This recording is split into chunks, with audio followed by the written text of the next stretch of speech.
Alright. Hello, fellow sapiens. Sit back, relax, and let your thoughts settle like dust in an old excavation trench.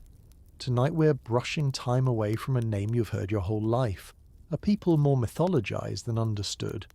The Philistines. Who were they really? Where did they come from?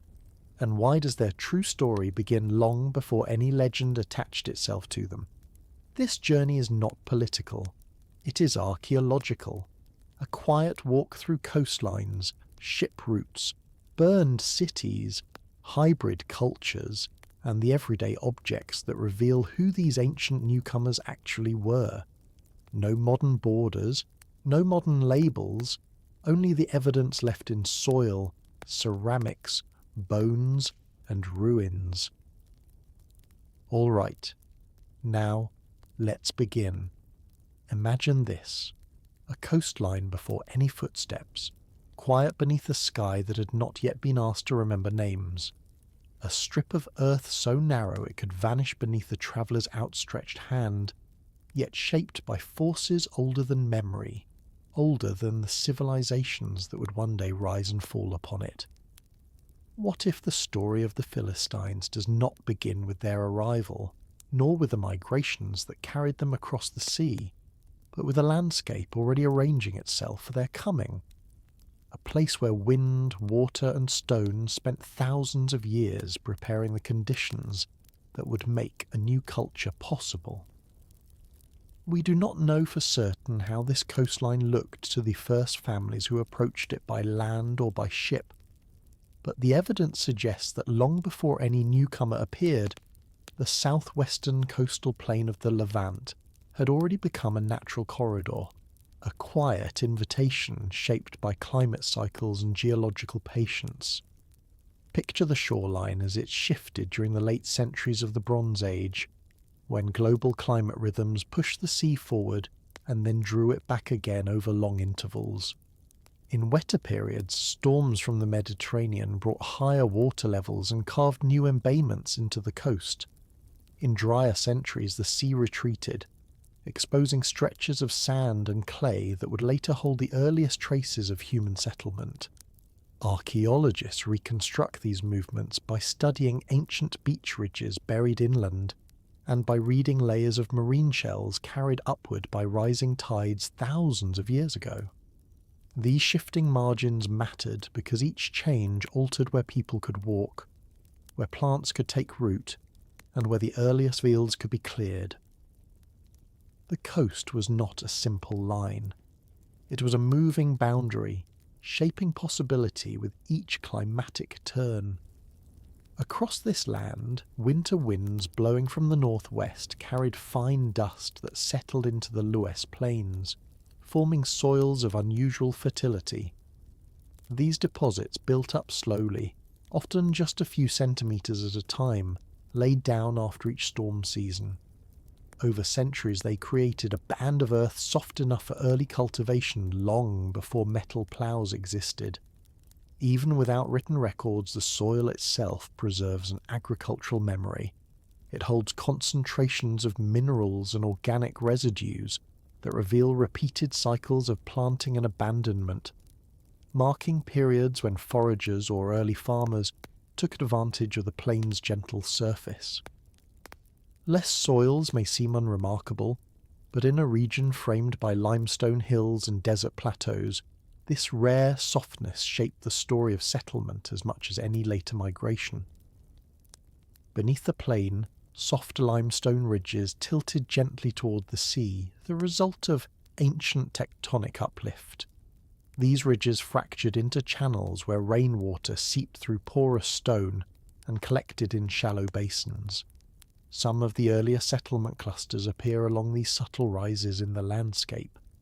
Archaeologists identify them through scattered lithics, broken grinding stones, and the faint outlines of early domestic structures. These clusters formed not because the terrain was dramatic, but because the limestone created predictable water flow. When winter rains fell, the ridges directed moisture towards small depressions where temporary pools formed. When summer came, The stone held enough coolness to allow shrubs and grasses to remain longer than in the open plain. A few centimetres of elevation could determine whether a community thrived or disappeared. Seasonal rains defined life along this coast. Mediterranean storms released their heaviest downpours during the colder months of the year, feeding shallow lakes, temporary streams, and marshy inlets. For most of the Bronze Age, these rains came reliably enough to support early agriculture, although their intensity varied from century to century. We know this from pollen grains trapped in lakeside sediments. During wetter intervals, the coastline supported stands of oak, pistachio, and tamarisk. During drier times, grasses and hardy shrubs dominated, yet even then the plain remained more hospitable than the arid interior. This annual rhythm allowed early communities to plant barley, emmer, and legumes without the complex irrigation systems required elsewhere in the Near East. The land did not offer abundance, but it offered enough. Before any newcomers arrived, earlier Canaanite communities had already established small trade stations along this coast. Their presence is marked by imported ceramics from Cyprus, Anatolia, and the Aegean, found in quantities too large to be accidental. These stations were not cities.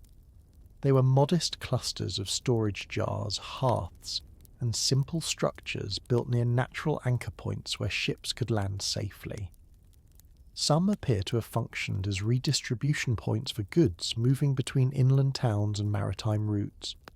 The archaeological layers show fragments of dyed textiles, copper ingots, and occasional seal impressions that suggest a network of exchanges connecting this shore to distant cultures. Even in its quietest centuries, the coastal plain was not isolated. It was part of a wider world.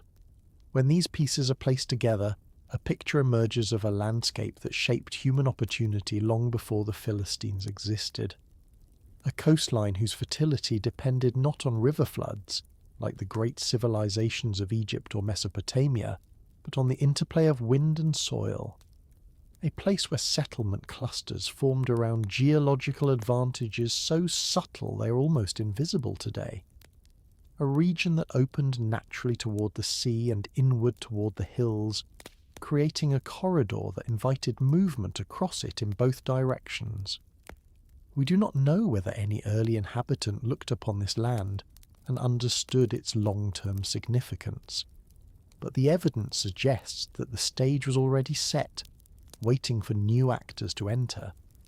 It is humbling to realize that the earliest foundations of Philistine history were laid not by people, but by the patient work of climate and stone. The land itself was arranging the parameters within which later cultures would rise. Before any Aegean vessel approached the shore, before any hybrid household took shape in the Iron Age, the coast had already determined where food could grow, where water would gather, where travel would be possible, and where human communities could take root. The Philistines would one day reshape this region, but they were also shaped by it. The coastline's ancient rhythms limited and enabled their story in ways they could not have known. To understand the Philistines, we must first understand why this shore was waiting for someone to claim it. Welcome to Sleepless Homo. Slow storytelling for tired minds, a calm museum in the dark, and a reminder that history becomes clearer when we listen to the earth instead of the noise around it. Now, imagine a narrow coastline at the edge of the late Bronze Age world. Ships appear on the horizon, families not armies, carrying traditions from distant islands and searching for a place to begin again. And on that shore they meet survivors of a land recently scarred by collapse. What emerges next is not invasion or replacement, but the birth of a culture between worlds. If you feel comfortable, gently tap like or subscribe. Not for the algorithm, but because it helps other sleepless thinkers find a quiet corner of the internet. And tell me, where are you listening from tonight? In bed, drifting off, cooking, studying with headphones? However you join, timestamps are here if your mind wanders, as minds do. Picture a coastline that never ruled an empire, a narrow band of earth that could be crossed in a day, yet somehow became a hinge between worlds vast enough to forget its scale. How did a place too small to dominate become essential to the movement of goods, ideas, and eventually entire peoples? Archaeology suggests that long before the Philistines approached these shores, this coastline had already been woven into a network of maritime routes stretching from Anatolia to Cyprus and deep into the Aegean.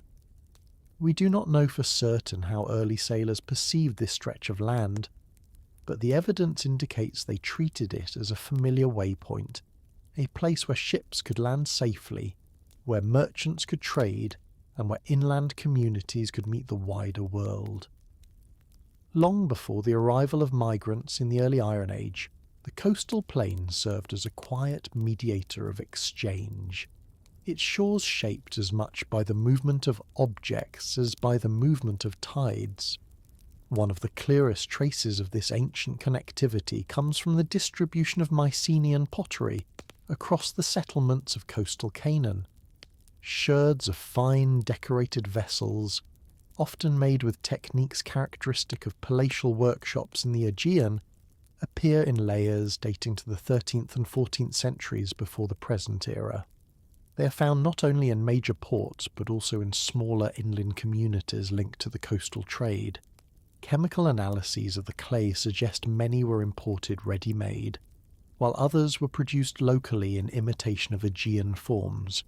Their presence indicates not only commercial exchange but cultural influence, the sort of familiarity that develops when merchants from distant places visit often enough for their objects to become part of everyday life. Similar distributions appear along maritime corridors from Cyprus to the Levant, forming a chain of evidence that ties this small coastline into a much larger world. Excavations at several major Bronze Age ports reveal evidence of merchant enclaves, small clusters of structures and storage facilities that differ subtly from local architectural traditions. These enclaves feature raised platforms for goods, distinct storage vessel shapes, and occasionally imported stone weights used for measuring commodities. At some sites, clusters of foreign-style hearths suggest the presence of resident traders who maintained their own domestic practices while living among local communities. Archaeologists interpret these enclaves as footholds of exchange rather than as colonial intrusions. They were pragmatic spaces where traders could store goods, repair equipment, and negotiate transactions with inland partners. The architecture implies temporary residence rather than permanent settlement, evidence of continuity rather than displacement. These enclaves appear along multiple points of the Levantine coast, marking the regularity of maritime travel rather than isolated expeditions. Cultural borrowing extended into local industries, especially those associated with textile dyeing, along the richer portions of the coastal plain. In certain Bronze Age layers, remnants of dyeing installations show evidence of techniques that resemble those used in workshops farther west in the Mediterranean. Chemical residues associated with purple dye production, a costly and labour-intensive process, appear alongside tools that reflect a hybrid method combining local and imported practices. This suggests that artisans from other regions shared their methods or left behind apprentices who adapted their knowledge to local conditions. Even small details, like the shape of spindle whorls or the patterns carved into loom weights, point toward influence carried across the sea. These changes may seem subtle, but they form part of a broader landscape in which cultural exchange shaped everyday work long before migrants established new settlements here. Seals found in excavations further illuminate the reach of this ancient network. Many seals discovered in coastal Canaan bear iconographic styles foreign to the region, including motifs common in Anatolian or Cypriot administrative systems. These seals were used to mark storage jars, trade containers, or shipments of valuable raw materials. They functioned as signatures, tokens of trust or authority, that travelled with goods across the Mediterranean. When found in coastal Levantine sites, they indicate that local merchants communicated with partners who relied on distant systems of recognition and accountability. Each seal represents not only a transaction but a connection between communities separated by hundreds of kilometres of water. Seals also provide clues about which goods moved through the region, from pottery and textiles to metals and agricultural products. The movement of these objects demonstrates a flow of exchange older than the collapse that later reshaped the region. As trade patterns intensified in the Late Bronze Age, reliance on maritime routes grew steadily. Shipwrecks discovered along Mediterranean corridors contain repeated assemblages of goods that point towards standardized circuits of exchange. Cargoes include copper oxide ingots, Cypriot pottery, Aegean fineware, and locally produced goods intended for foreign markets. These findings suggest that sailors navigated predictable routes that likely included landings along the southwestern Levantine coast. Written records from Egypt describe ports in this region as essential stops for provisioning ships, collecting fresh water, or facilitating diplomatic exchanges. Inland pathways connected these coastal stations to broader networks reaching toward Mesopotamia and Anatolia, allowing goods to flow between maritime and terrestrial spheres. This growing reliance on maritime infrastructure meant that even small coastal communities became important nodes in the movement of material and cultural knowledge. Taken together, these lines of evidence reveal a region already tied into an expansive web of interactions long before the Philistines arrived. The coastal plain's significance stemmed not from its size or military strength, but from its position at the crossroads of major maritime and overland routes. Its harbours were modest, yet consistently used. Its settlements were small, yet connected to far-reaching networks. Its artisans borrowed techniques from distant lands while continuing local traditions. The landscape itself carried subtle imprints of this interconnected world, visible in the distribution of foreign goods, in the distinctive architecture of merchant spaces, and in the symbols carved into seals that travelled the length of the Mediterranean basin. When the people we call the Philistines eventually reached this coast, they stepped into a world that already knew the cadence of foreign footsteps. They arrived not on empty shores but on a coastline, accustomed to receiving visitors, a landscape where objects and ideas from the Aegean, Cyprus and Anatolia had circulated for centuries. This is not to suggest that the Philistines simply continued an existing pattern. Rather, their emergence was shaped by a foundation laid long before their time. They entered a region whose identity was already woven from multiple threads, and their presence added new patterns rather than replacing the old. The archaeological evidence suggests that their arrival was not a solitary event but part of a deeper continuum of movement and exchange. It is tempting to imagine ancient migrations as singular turning points, but the story here is one of gradual accumulation. Traders, sailors, and artisans moved through this land long before the Philistines, leaving behind traces of their craft, their tools, and their goods. These earlier interactions created familiarity with distant cultures, softening boundaries and making later migrations more comprehensible to the communities who witnessed them. The people who would be known as Philistines did not sail into isolation.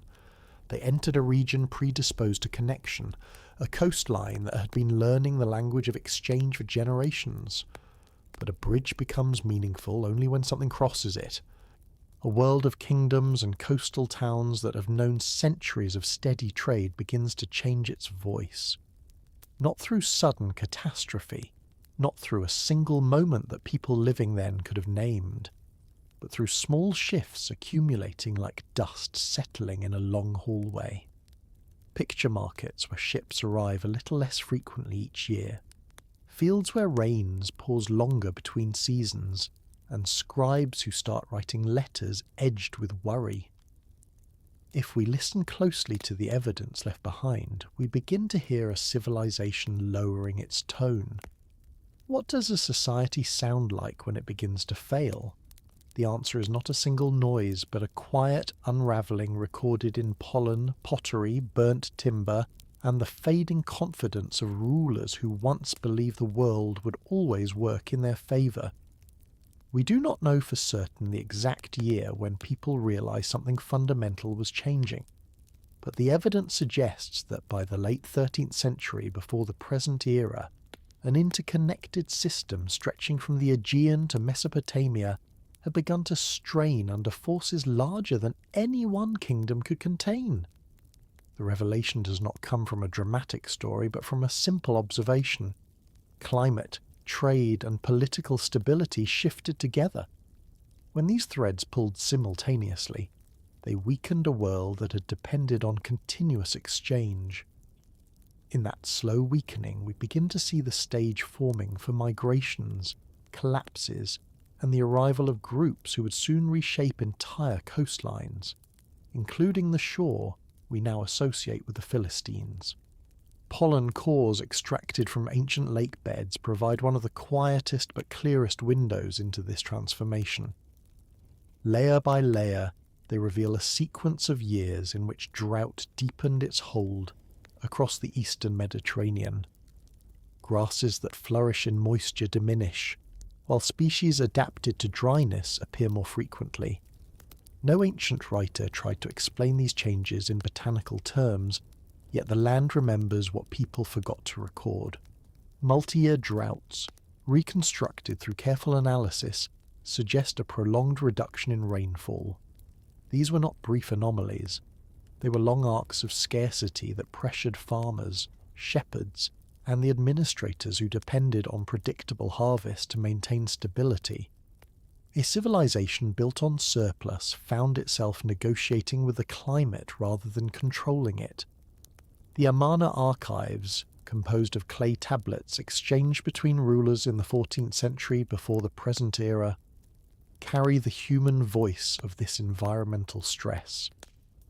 In several letters, coastal governors plead for grain shipments, explaining that their storehouses cannot support their people.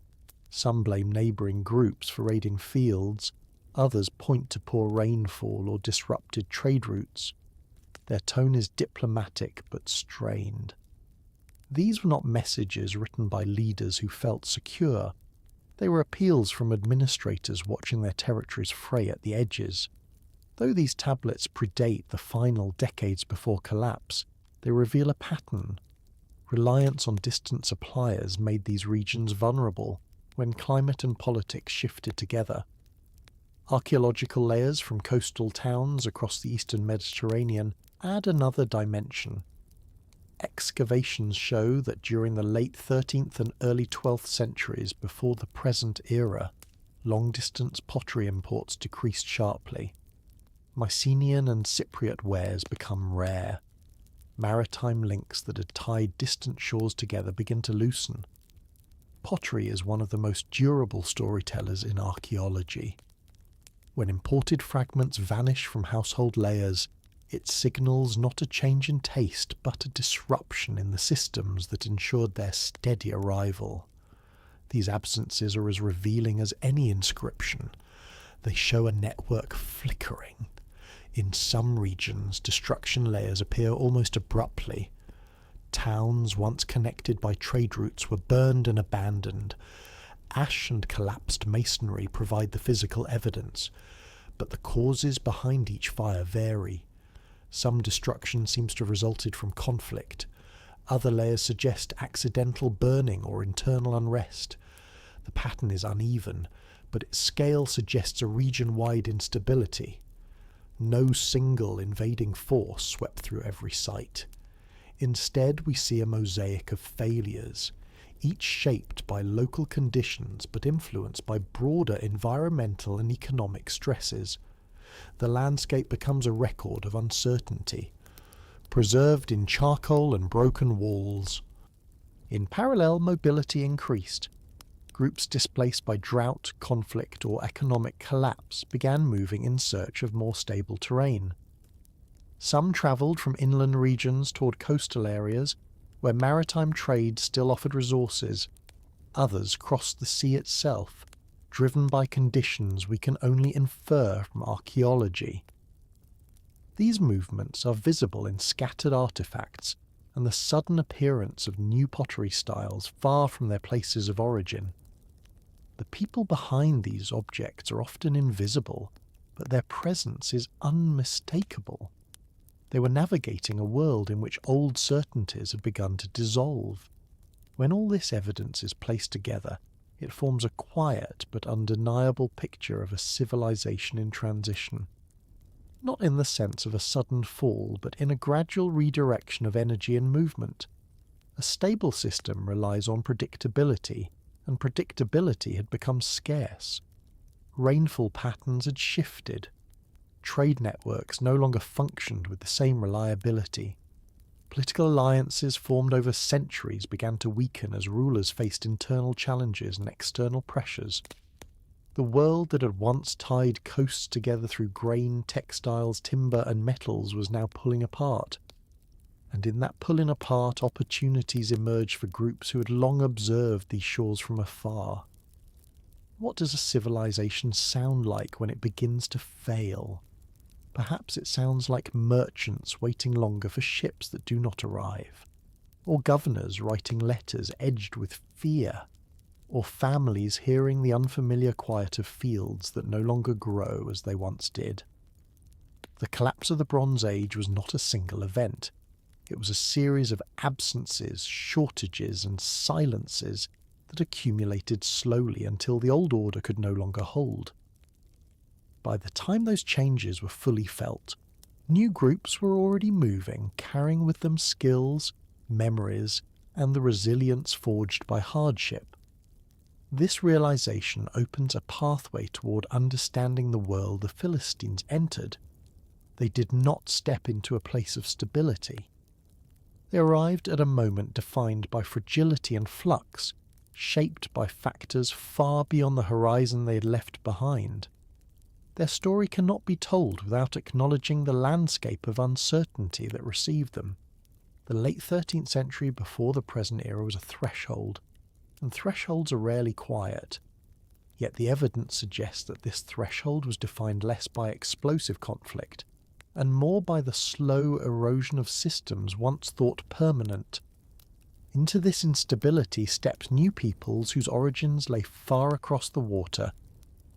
There's another layer to this fading world, one that does not come from grand inscriptions or monumental ruins, but from the quieter debris of ordinary life. When archaeologists sift through household flaws from the final decades before the collapse, they often find interruptions in routines that had remained stable for generations. Loom weights appear unfinished, as if weaving had been halted before cloth could be completed.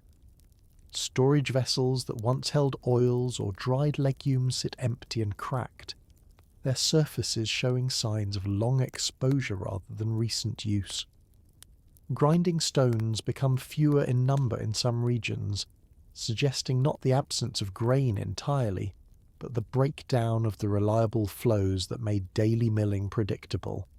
These are not dramatic discoveries, but their subtle patterning tells us that the rhythms of life were no longer aligned with the expectations of those who lived through these years.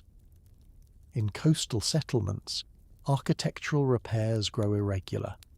Some houses show careful maintenance, others stand with unrepaired damage as if families lack the time or resources to restore them. These fragmented patterns hint at unequal resilience across communities. A household close to a functioning trade link might hold together a little longer. One farther inland, more exposed to unpredictable rainfall, might endure harder seasons. The unevenness of this archaeological record mirrors the lived reality of people responding to scarcity in different ways. Where one family might adapt and find new strategies, another might choose or be forced to leave. Over time, these small decisions accumulate into migrations, even ceramics, often treated as inert objects, whisper the strains of this era. Chemical analyses show that some potters shifted to local clays they had previously avoided, perhaps because the preferred sources had become inaccessible. Firing temperatures fluctuate more wildly, indicating disruptions in fuel supply or the hurried work of craftspeople adjusting to new constraints. In a world as interconnected as the Late Bronze Age, changes in pottery production are rarely random. They are material signatures of shifting priorities, shortages, or anxieties, signs that the confidence of earlier centuries had begun to loosen. Amid these material traces, one finds the faint echoes of choices made under pressure. Families may have stored more dried foods than usual, or expanded small animal pens to hedge against lost crops. Others appear to have taken in displaced individuals, as indicated by sudden increases in domestic refuse within certain households. Communities adapted not only through movement, but through forms of quiet hospitality born of necessity. These gestures, preserved indirectly in floor sediments and bone distributions, remind us that collapse is not only destruction, but also improvisation. If we step back and imagine this period not as a single narrative but as a mosaic, we see a landscape filled with people negotiating uncertainty. Some clung to familiar routines, others innovated. Some stayed until conditions forced them to move. None could have known that their cumulative decisions were part of a broader historical realignment that would open paths for cultures yet to appear on these shores. Into this instability stepped new peoples whose origins lay far across the water. A line of ships moving slowly along a horizon that had never expected them. Their sails catch the late sunlight. Their hulls creak under the weight of families' possessions and a memory of places no longer safe. The people aboard do not know the name of the coastline they approach, nor can they predict the reception they will meet when they land. What the archaeological and textual record suggests is something quieter and more complex than the stories later told about them. When Egyptian scribes wrote of strangers coming from the islands, they were not describing a single tribe or a simple invasion. They were attempting to make sense of a movement of peoples shaped by years of instability, famine, and collapsing systems. The voices preserved in stone and pigment allow us to return to this moment and see not conquerors arriving by sea, but migrants navigating a world that had fallen out of balance. We do not know for certain the exact homelands of each of the maritime groups listed in Egyptian inscriptions, but the evidence points clearly toward the Aegean and its surrounding islands. The revelation comes from an unlikely source: the walls of a funerary temple built in the early 12th century before the present era. At Medinet Habu, the artisans of a powerful pharaoh carved scenes intended to immortalize victories, yet in their precision they inadvertently preserved the lives of those they sought to defeat. Among the attackers are figures identified as the Peliset, later associated with the people we now call the Philistines. The reliefs show details that only careful observation can reveal. Helmets adorned with upright feathers, round shields held in practiced grips, and garments bearing geometric designs rarely found in the Nile Valley, but familiar to those who study Aegean iconography. These fragments of attire do not solve the puzzle of origin absolutely, but their alignment with known material from the wider Aegean world is too strong to ignore. The inscriptions accompanying these reliefs add a further dimension. They describe the capture and resettlement of some Peliset groups along the northeastern corridor of the Egyptian sphere. Although these texts are written from the perspective of a ruler presenting himself as master of events, the details embedded within them are invaluable. They speak of prisoners, of families taken under Egyptian authority, of groups bound to serve as frontier guardians. Whether every detail is literal or shaped by political ambition is still debated, but the concept of resettlement is consistent with archaeological layers that show a new cultural presence emerging on the Levantine coast shortly after these conflicts. In this sense, the textual and physical records reinforce one another, creating a framework through which the arrival of these groups can be understood not as a fleeting incursion, but as the beginning of stable settlement. This interpretation becomes clearer when we turn to pottery. In archaeology, ceramics often serve as proxies for human movement. When communities migrate, they bring their traditions of shaping, firing, and decorating vessels with them. Early Philistine ceramics display a striking resemblance to pottery styles known from Aegean contexts. Shapes with flaring rims, decorative bands, and motifs painted in dark pigments on pale backgrounds. Some pieces even mimic Mycenaean forms closely enough that the distinction lies not in design but in the clay itself. The clays in Levantine deposits differ chemically from those in the Aegean, which means these vessels were produced locally by artisans who either originated from the islands or had learned those techniques through direct contact. It is a form of cultural continuity that does not claim identity outright, but it does demonstrate the presence of people who carried their traditions across the sea. Warrior equipment provides another thread in this tapestry. Round shields of a type commonly depicted in Aegean frescoes appear in Egyptian reliefs of these maritime groups. Some weapons resemble Mycenaean forms, particularly certain types of spears and swords whose shapes reflect technologies not widespread in the Levant before this period.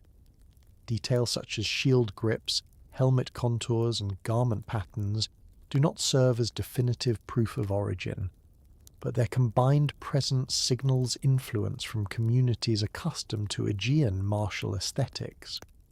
It is important to recognize that material resemblance does not always equate to shared identity. Trade, imitation, and cultural borrowing can blur these lines. Yet the convergence of pottery, armament, and textile elements suggests more than incidental contact. It suggests relocation. One detail on the Medinay Habu reliefs complicates the idea that these groups were simply raiding forces. Alongside warriors, the artists carved ox-drawn carts filled with women and children. Some figures hold infants, others carry possessions. These are not the hallmarks of a mobile military seeking plunder.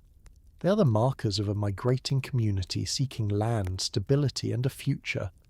No army brings its children into battle intentionally, but a people uprooted by famine, environmental strain, or political fragmentation might do exactly that, because the alternative would be leaving them in places no longer viable. This aspect of the relief is among the most humanizing details of the entire record. It transforms the sea peoples from a distant confederation of raiders into a set of families responding to circumstances that forced them into motion. Imagining this journey requires humility. We do not possess letters from these people, describing their reasons for departing their homelands. We do not have diaries recounting the conditions of their voyage. What we have are fragments, the iconography of helmets, the chemistry of clay, the silhouettes of carts. Each piece offers a small window into the past, but the full landscape remains indistinct. Even so, these fragments speak clearly enough to challenge the stereotype of uniform hostility. They show that the newcomers to this coast arrived carrying household goods, weaving traditions, artistic memories, and children who had not chosen this journey but would grow up defining its consequences. Archaeological excavations at early Philistine sites reveal domestic spaces that reinforce the interpretation of cohesive migrant households, rather than fragmented military units. Hearths built according to Aegean patterns appear within the first strata of settlement. Cooking installations differ from those used by earlier Canaanite populations. Storage methods shift. The architecture of early rooms reflects layouts common across the Aegean basin. These details do not prove every inhabitant came from the islands, but they suggest that a significant portion did. They also show how quickly these migrants began integrating their traditions into the new landscapes they inhabited. Such blending is not immediate. It takes time for culinary habits to merge, for local materials to influence design, for burial practices to adjust. The archaeological record captures these shifts over decades. When viewed together, the evidence points to a process shaped less by aggression than by necessity. A people moving because they could not remain where they were. A people arriving with cultural memories intact yet aware that survival required change. A people who stepped into a world in flux and began reshaping it while being reshaped in return. Their intentions cannot be reconstructed with certainty. Their emotions remain unrecoverable, but their actions, preserved through material culture and Egyptian testimony, show families rather than factions, settlements rather than camps, integration rather than isolation. In this light, the phrase "from the islands" carries a deeper meaning. It evokes not just geography but dislocation, the feeling of crossing water because land no longer offered enough. It hints at hardship but also at hope, the belief that somewhere beyond the horizon lay a place where crops might grow, where trade routes might be revived, where children could be raised without constant fear. If we listen closely, the migrants described in these inscriptions do not resemble destroyers of worlds. They resemble people searching for the conditions under which life could continue. And when they reached the Levantine shore, they found a landscape shaped by shifting climate, disrupted trade, and declining political cohesion. They entered not a stable realm, but a coastline adjusting to the aftermath of broader collapse. This setting would define the earliest decades of their presence. Understanding who they were begins here, at the moment when their ships touched ground, and they stepped into a land that did not yet know them. But what did they find when they reached the Levantine shore? Imagine this, a land where the smoke of burned towns has drifted away, but the echoes of footsteps still linger beneath the silence.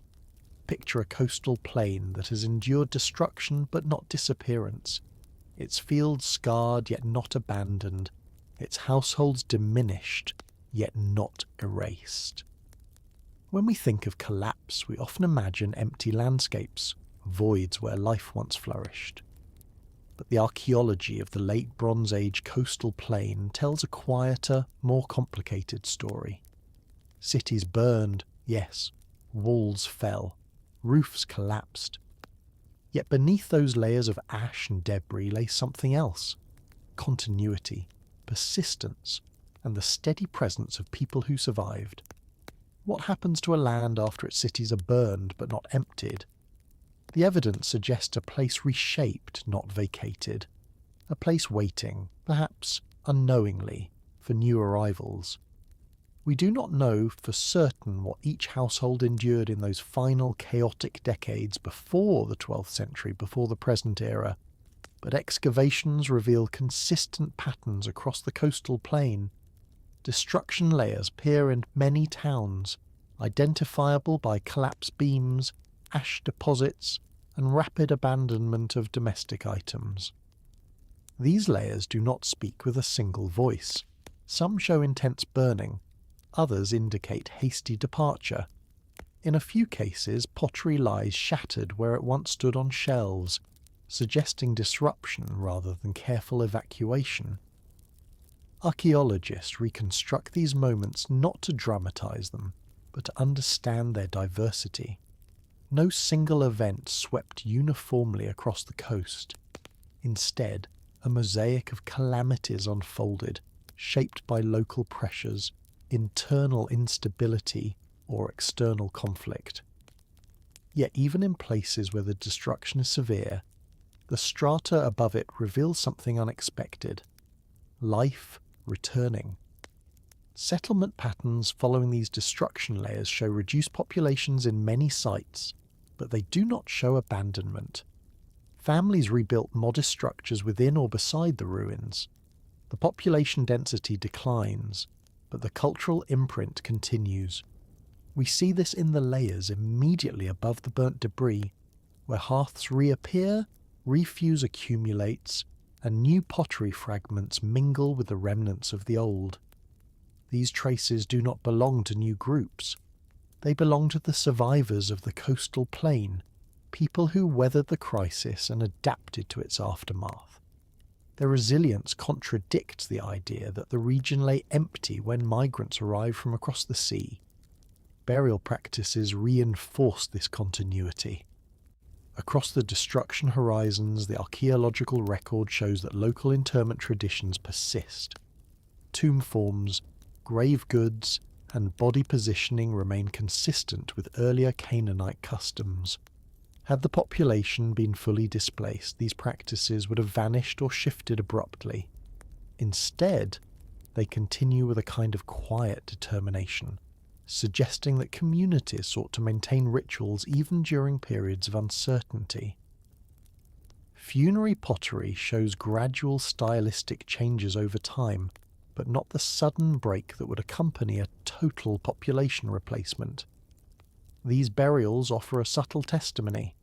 Though diminished, these communities endured.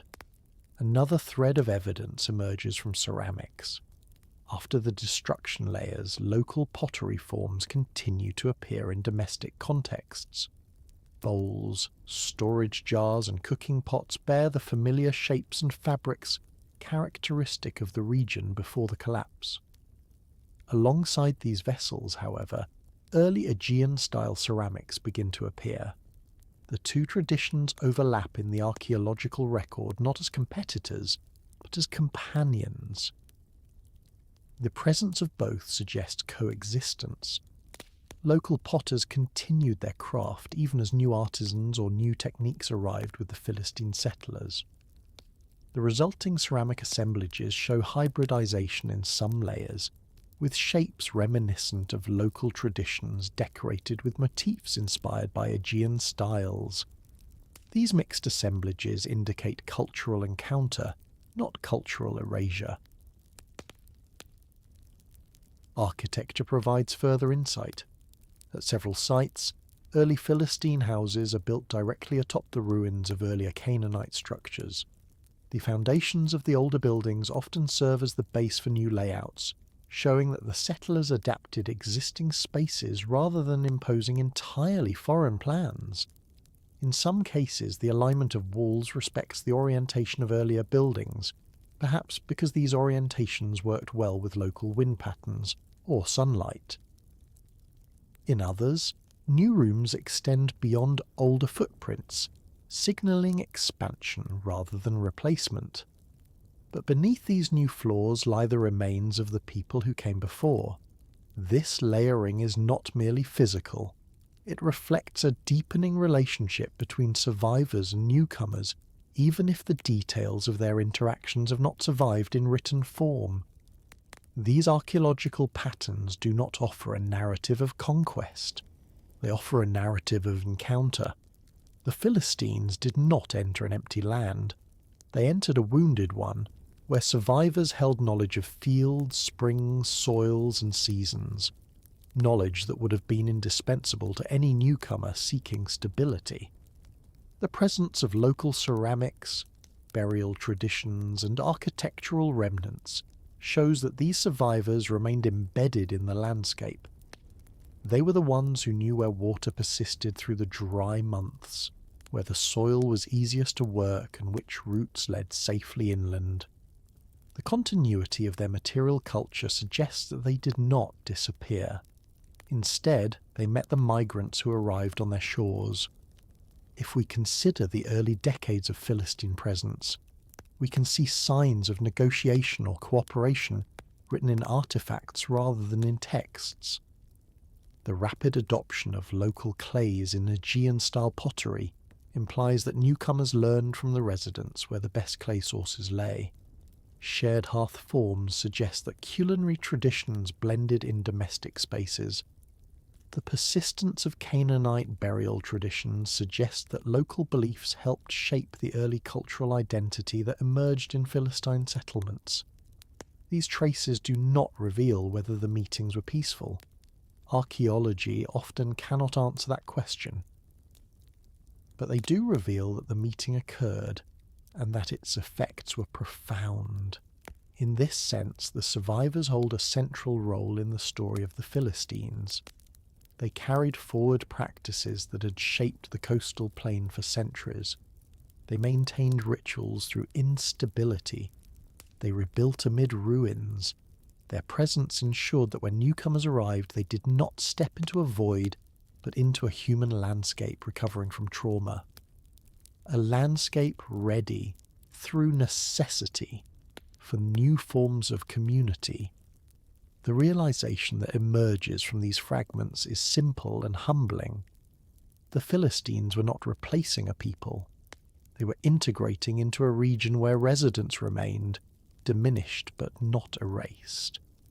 In the ruins of burned towns, two populations met, one arriving with memories of islands and voyages, the other holding memories of seasons and soils. Together, slowly and imperfectly, they began shaping something new. And from these two populations, something new began to take shape. There is another layer to the meeting of peoples that becomes visible only when we examine the quieter, more peripheral traces left behind. Not every survivor lived within the walls of the former town, and not every newcomer settled in the largest emerging centres. Between the ruins and the newly built houses lay small activity zones, temporary shelters, storage pits, and work floors scattered along the edges of the plain. These zones, often overlooked in early scholarship, reveal a transitional period in which daily life reassembled itself slowly. Some contain mixed refuse deposits, where local handmade wares lie beside early Aegean-style bowls, showing that meals were shared before architectural integration was complete. Others reveal clusters of animal bones that reflect shifting subsistence strategies. Goats and sheep dominate in the earliest layers, then gradually give way to broader herding patterns, as though herds belonging to older families and new settlers began grazing together. These subtle changes do not shout transformation, but they whisper it. The pattern extends into industrial areas as well. At several sites, excavators have uncovered evidence of small-scale craft production continuing after the destruction phases. Loom weights appear in new concentrations, suggesting that surviving women resumed textile work even before houses were fully rebuilt. The clay composition of these weights often differs from that used by the newcomers, indicating parallel but separate traditions operating side by side. Over time, however, the shapes and manufacturing techniques of these weights converge. This blending suggests not only coexistence but cooperation. Knowledge passed between hands long before it made its way into finished goods. In these ordinary objects, we see how cultural boundaries soften through necessity rather than ideology. Storage practices also evolved during this period of coexistence. Earlier Canaanite households relied heavily on subterranean silos for storing grain, but in the earliest Philistine strata, we begin to see a shift toward above-ground storage jars placed in clusters near domestic courtyards. At sites where both appear together, the presence of mixed storage systems implies shared or negotiated food management. A community recovering from instability must safeguard its harvests, and the coexistence of these two storage strategies hints at the merging of practical knowledge. It is possible that the newcomers initially adopted local methods for short-term survival, then introduced their own technologies once they gained confidence in their new environment. Even the smallest debris deposits reveal adaptation. Discarded fish bones appear more frequently in early Philistine levels than in earlier layers, perhaps reflecting new culinary habits introduced by migrants accustomed to island diets. Yet these fish remains often appear alongside remains of species traditionally hunted or herded by local populations. Shared meals are rarely preserved as narratives, but the refuse that remains suggests that diets blended long before architectural forms did. In these overlooked traces we glimpse not just survival, but the first outlines of a hybrid society emerging from ruins. The coastal plain did not simply recover, it reorganized itself through countless everyday negotiations, each one shaping the land's future culture in ways no individual could have foreseen. And from these two populations, something new began to take shape. Imagine stepping into a landscape where nothing is fully familiar anymore. The old towns have been scarred by fire, the newcomers have arrived with memories shaped by distant islands, and the survivors of the coastal plain continue their routines with quiet determination. Yet somewhere in this meeting of households and habits, the first outlines of a new culture begin to appear. The question is as old as archaeology itself. How do you recognize a culture at the exact moment it begins? Not centuries later, not after stories have solidified into identities, but at the fragile moment when families are still experimenting with unfamiliar materials and uncertain futures. The answer, as always, begins not with monuments or inscriptions, but with homes. We do not know for certain what each early Philistine dwelling looked like in its earliest phase, but the archaeological record from the initial Iron Age layers offers glimpses. Some houses are built directly over the ruins of earlier Canaanite structures, yet their internal organisation shifts in subtle but telling ways. One of the most distinctive features is the appearance of open central hearths placed prominently in the rooms where daily life unfolded. These circular hearths, often bordered with simple stones or clay ridges, differ from the enclosed ovens common in Canaanite domestic settings. The hearth becomes a focal point not only of cooking, but of warmth and conversation. This architectural change suggests a new rhythm of household interaction, shaped perhaps by traditions brought from across the sea and adapted to local materials. Pottery provides another window into the formation of this emerging culture. Among the earliest Philistine assemblages, archaeologists find Mycenaean-style vessels, shapes known from the Aegean, yet made from Levantine clay. Their forms echo distant islands, but their fabric belongs entirely to the coastal plain. The potters who crafted these vessels did so with knowledge borrowed from multiple traditions. Some techniques reflect Aegean wheelwork, while others incorporate local firing methods. This merging of practices reveals the complex process of cultural negotiation. Rather than a simple transfer of styles, we see the creation of hybrid forms that served the practical needs of households still learning from one another. Changes in cuisine add another layer. The appearance of pig bones in domestic refuse becomes more common in early Philistine levels, contrasting with earlier Canaanite dietary preferences where pigs were less frequently consumed. Isotope analyses of these remains indicate that the animals were raised locally, suggesting intentional husbandry rather than opportunistic hunting. This shift in food practice is not merely dietary. It reflects a transformation in how households interacted with their environment. Raising pigs requires certain forms of space, water access, and agricultural waste, meaning that the newcomers adopted and reshaped existing land use patterns. Cooking pots also evolved during this period. Aegean-style vessels, initially used for specific recipes, become modified to accommodate local grains, legumes, and spices. Archaeologists identify this change through soot patterns and residue analysis, showing that recipes adapted as communities blended. Household layouts undergo transformations as well. In earlier Canaanite dwellings, rooms often had clearly defined functions, one for cooking, another for storage, another for sleeping. In contrast, the earliest Philistine structures present more fluid internal divisions. Courtyards become central spaces where weaving, cooking and food preparation occur simultaneously. This shift is reflected in the distribution of loom weights, grinding stones, and hearth fragments, which cluster together in ways that indicate shared activity zones rather than segregated spaces. These patterns point to communal labour rhythms that differ from earlier traditions. We do not know whether this fluidity reflects cultural preference or adaptation to available materials, but it suggests that life in these homes followed new social rhythms. Weaving tools show abrupt changes.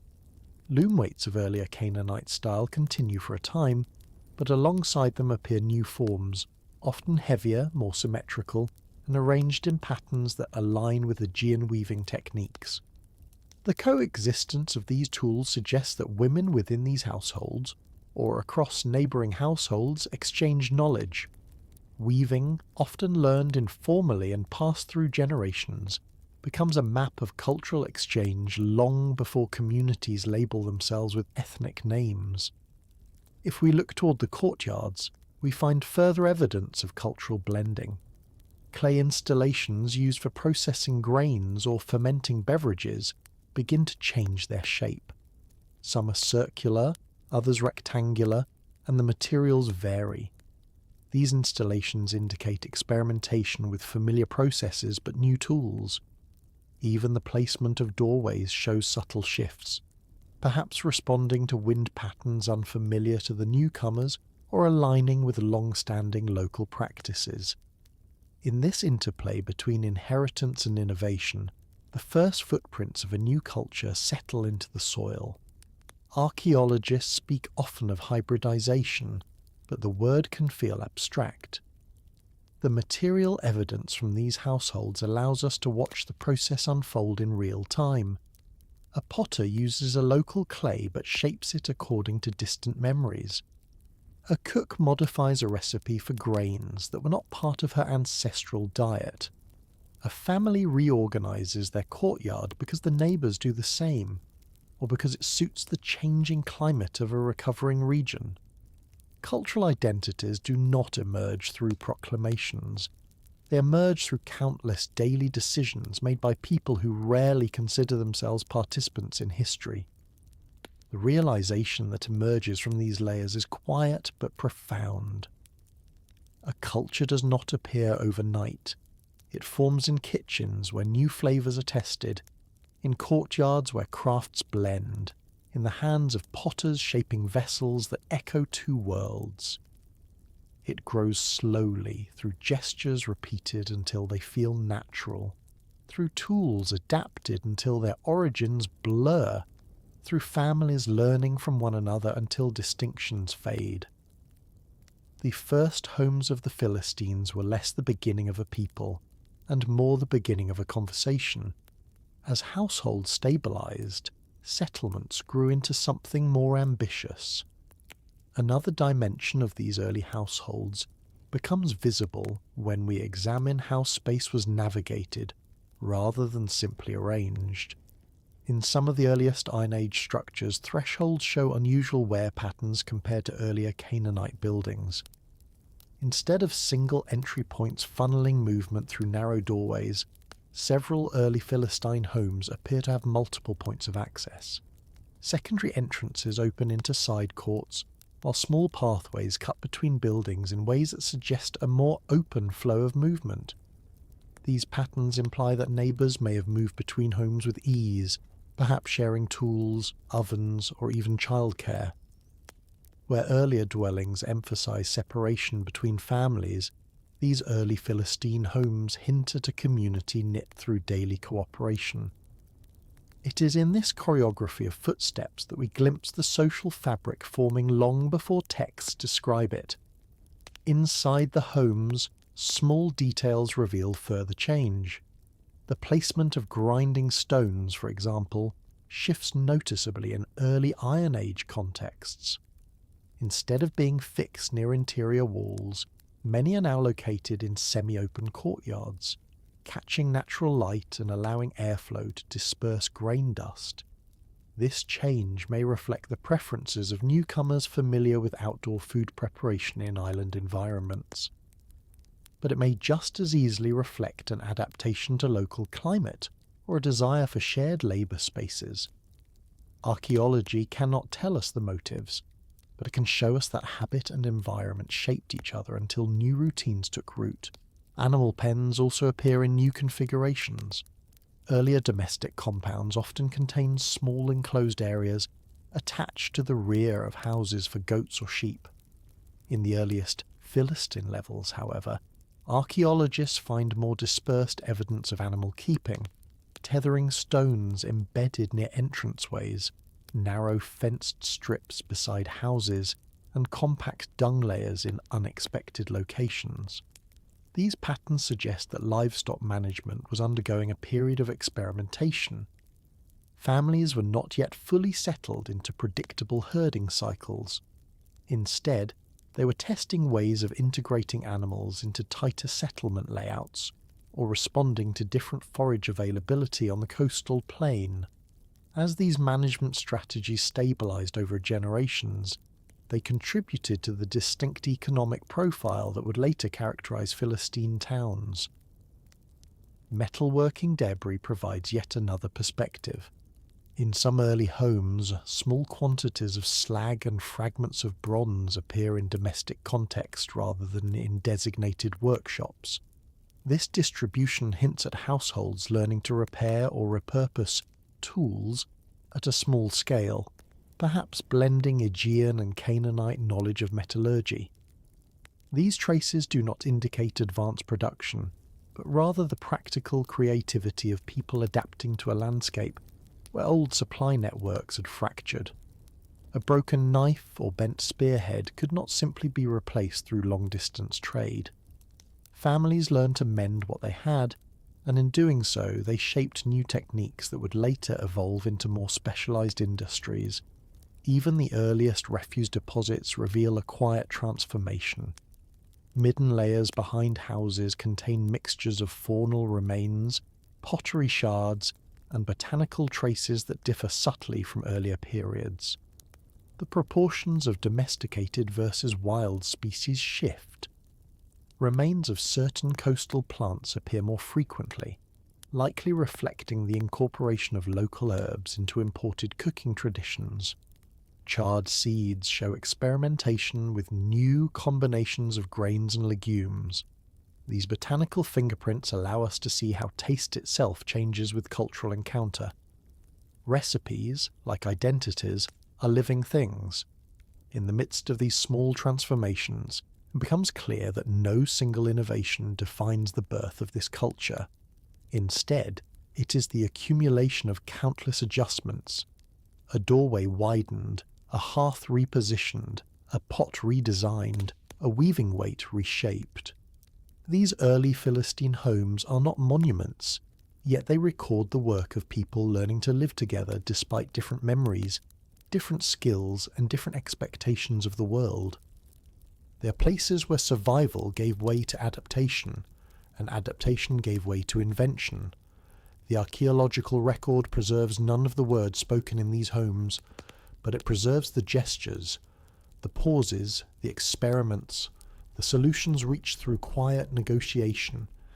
It is in these gestures that we recognize the beginning of a culture that would, in time, become distinct enough for outsiders to notice and name. As households stabilized, settlements grew into something more ambitious.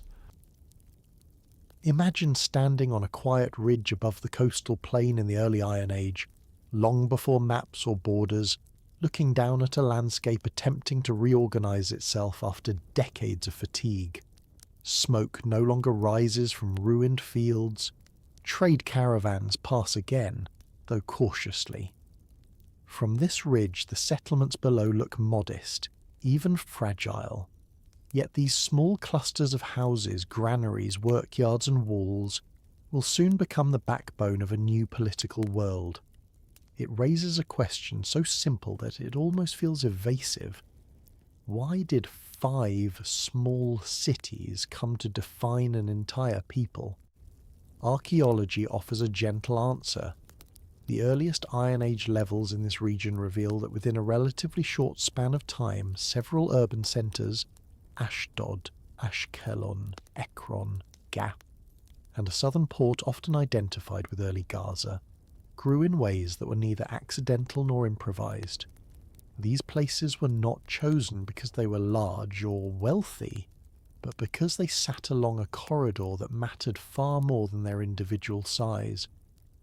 The coastal route linking the Nile Valley with the wider eastern Mediterranean had functioned as a hinge between empires for centuries. Whoever held these points of entry and exit did not need to dominate kingdoms, they only needed to understand the flow of movement between them. The evidence suggests that the newcomers who settled here, along with the survivors already living in these regions, recognized something that earlier powers had sometimes overlooked. A small city in the right place can shape a great deal. Excavations at these sites show the first sign of that recognition in the sudden thickening of architecture. Where the last Bronze Age layers reveal houses arranged with domestic logic, the earliest Iron Age layers introduce structures with entirely different functions. Administrative buildings appear in zones previously occupied by homes, suggesting the arrival of coordinated decision-making. Their foundations are broader, their rooms larger, and their doorways configured not for family life, but for movement of goods. Archaeologists have found standardized storage jars clustered in rooms designed for counting, sorting, and sealing, the small architectural fingerprints of institutional oversight. The newcomers and the local population were no longer living settlement by settlement. They were beginning to think as cities.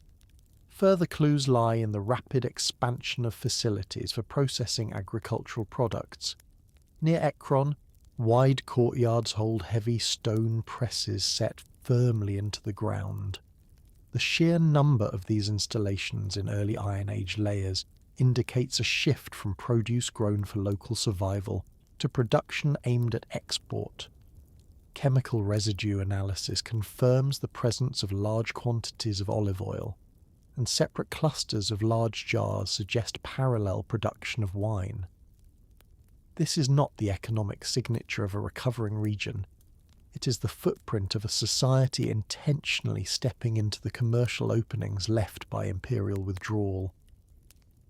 The cities were growing not because populations had suddenly surged, but because trade, now less regulated by distant powers, had become a possible pathway to stability and influence. Alongside these economic and administrative developments, the material footprint of security speaks quietly but unmistakably.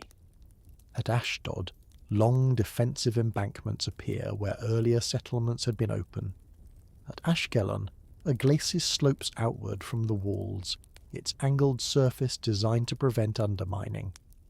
Gath shows evidence of strengthened gates and thickened ramparts. These fortification lines do not look like monuments built in a single coordinated project. Instead, they look like the practical responses of communities aware that the era they lived in did not guarantee safety. We do not know for certain whether the threat they feared came from inland rivals, other displaced groups arriving along the coast, or simply the instability that follows the collapse of large states. But the architectural language is consistent. These cities wanted to endure. What is striking, however, is that the archaeological record does not support the idea of an overarching ruler binding all 5 centres into a unified state. Instead, each city appears to have managed its own internal affairs while maintaining close alignment with the others. Their autonomy is visible in the differences of local pottery assemblages and architecture, while their coordination is visible in shared administrative patterns and close alignment of certain economic practices. Later traditions would call their leaders lords, suggesting that authority was distributed, not concentrated. In this early period, The cities were neither rivals nor unified in a modern political sense. They were linked by shared origins, shared pressures, and a shared awareness that standing together offered greater resilience than standing alone. It is easy to imagine this confederation as something planned, a deliberate system agreed upon at a moment of clarity. But archaeology suggests something quieter. The urban centres grew into cooperation the way households grow into kinship, through necessity and proximity rather than design. The coastal plain had always been a place where many worlds touched. Now it became a place where 5 cities realised that touching was not enough. They needed to hold. The placement of these cities along the major coastal road was not incidental. For centuries, this route, sometimes called the Way of Horus, connected the Nile Delta to regions far to the north. During stronger times, it had been guarded by fortresses and managed by scribes, answering to distant thrones. Now, with imperial oversight weakened, the road became an artery whose maintenance and benefit could be shared by those living along it. Each city sat at a point where caravans paused, where goods were exchanged, and where information flowed. Geography had given these cities an advantage, but advantage only matters when someone recognises it. Archaeological layers in these centres also record a widening social world. At Ashkelon, coastal access supported a small but steady maritime trade, with storage jars showing patterns of contact with Cyprus and regions beyond. At Ashdod, the inland routes expanded connections eastward, with imported items revealing ties to highland producers and traders. Ekron's olive oil production grew large enough that its distribution likely reached markets across the region. Gath's fortifications and size point to a role as a military administrative focal point for the inland approaches. The 5th centre, situated near the southern coastline, balanced inland and maritime routes alike. Each urban point contributed differently, yet all contributed to a network greater than any single city. Taken together, these developments do not describe a population merely settling. They describe a population organising. Domestic architecture becomes public architecture. Agricultural production becomes industrial production. Pathways become trade routes. Clusters of houses become defensible enclaves. Small communities become cities with names that would endure for centuries. And behind all these changes lies the quiet movement from survival to stability. When the newcomers first arrived on the coastal plain, the archaeological record shows improvisation, negotiation, and hybridization. By the time the 5 cities emerged as clear urban centres, the record shows systems. This transition was not dramatic. It unfolded in increments. But if one traces the layers from bottom to top, a pattern becomes evident. The landscape that had been shaped for centuries by distant powers was now shaped by those who lived upon it. This is the subtle archaeology of agency, visible not in declarations but in walls shaped by deliberate hands. Realization comes slowly here, as it always does in quiet historical moments. A land that had long been a passageway between greater empires became, for a brief stretch of time, a place where smaller cities defined themselves. A people who had arrived with little more than resilience and a need for shelter found themselves with markets, defences, governance, and identity. They did not set out to become the people history would later name. They set out to survive, and in doing so they shaped a landscape that once belonged to others into a world infused with their own decisions. Transition. But governance requires more than walls, it requires identity. If we follow the layers a little further upward, another change becomes visible, one that is easy to overlook because it grows not from stone or pottery, but from patterns of coordination. In the earliest Iron Age strata, each city seems to experiment with its own solutions to scarcity and opportunity. Some invest in storage, others in defensive expansion, others in the production of goods meant for trade. But across time, these experiments narrow into recognizable themes. Measurements of standardized jars found in multiple cities reveal that certain volumetric systems begin to converge. Seal impressions, though varied in iconography, begin to express a similar administrative logic. These quiet harmonizations imply that the cities did not remain isolated in their planning. They learned from one another, or at least watched one another closely enough that shared practices emerged without a single organizing hand. One can almost imagine the slow formation of trust across short distances, couriers passing between cities with reports about harvest yields, small delegations visiting markets to compare methods, artisans carrying tools and designs from one place to another, making small adjustments as they went. These were not the gestures of an empire, but of a confederation forming through accumulated familiarity. Every exchange made it slightly easier to imagine common ground, even if the cities were still distinct in character.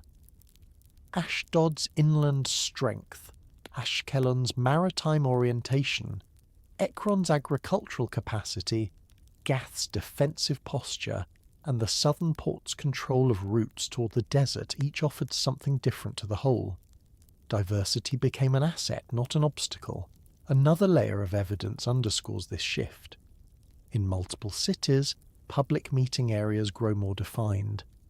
Open courtyards adjacent to administrative structures begin to appear, sometimes near gate complexes and sometimes deeper within urban zones. While we cannot say precisely how these spaces were used, their positioning and scale suggest moments when leaders or representatives needed to gather for decisions or announcements. In societies without monumental inscriptions proclaiming political design, these empty spaces speak on their behalf. They remind us that governance is not only recorded in texts, but encoded in the structures that support conversation and deliberation.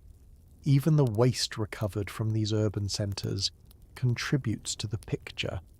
Analysis of discarded remnants shows increasing uniformity in certain goods consumed across the cities, hinting at coordinated supply lines or at least shared preferences shaped by exchange.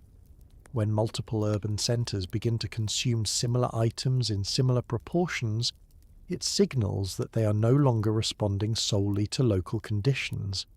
They are responding to each other. These muted echoes of synchronicity reveal a political landscape that had begun to breathe in rhythm. By the time these signs become unmistakable, the 5 cities have quietly crossed a threshold. They are no longer merely points on a coast, adapting to post-collapse realities. They have become anchors in a network that defines itself through cooperation, mutual benefit, and a shared understanding of vulnerability. The Philistine world is beginning to articulate itself, not through conquest or proclamation, but through the slow convergence of practices across a landscape learning to think collectively. Imagine walking into a settlement that does not yet know what it believes. The newcomers have only recently carved out a place to sleep, a place to cook, a place to repair their tools. They have crossed water and hardship, carrying memories of gods who once sheltered them. But the ground beneath their feet is different now.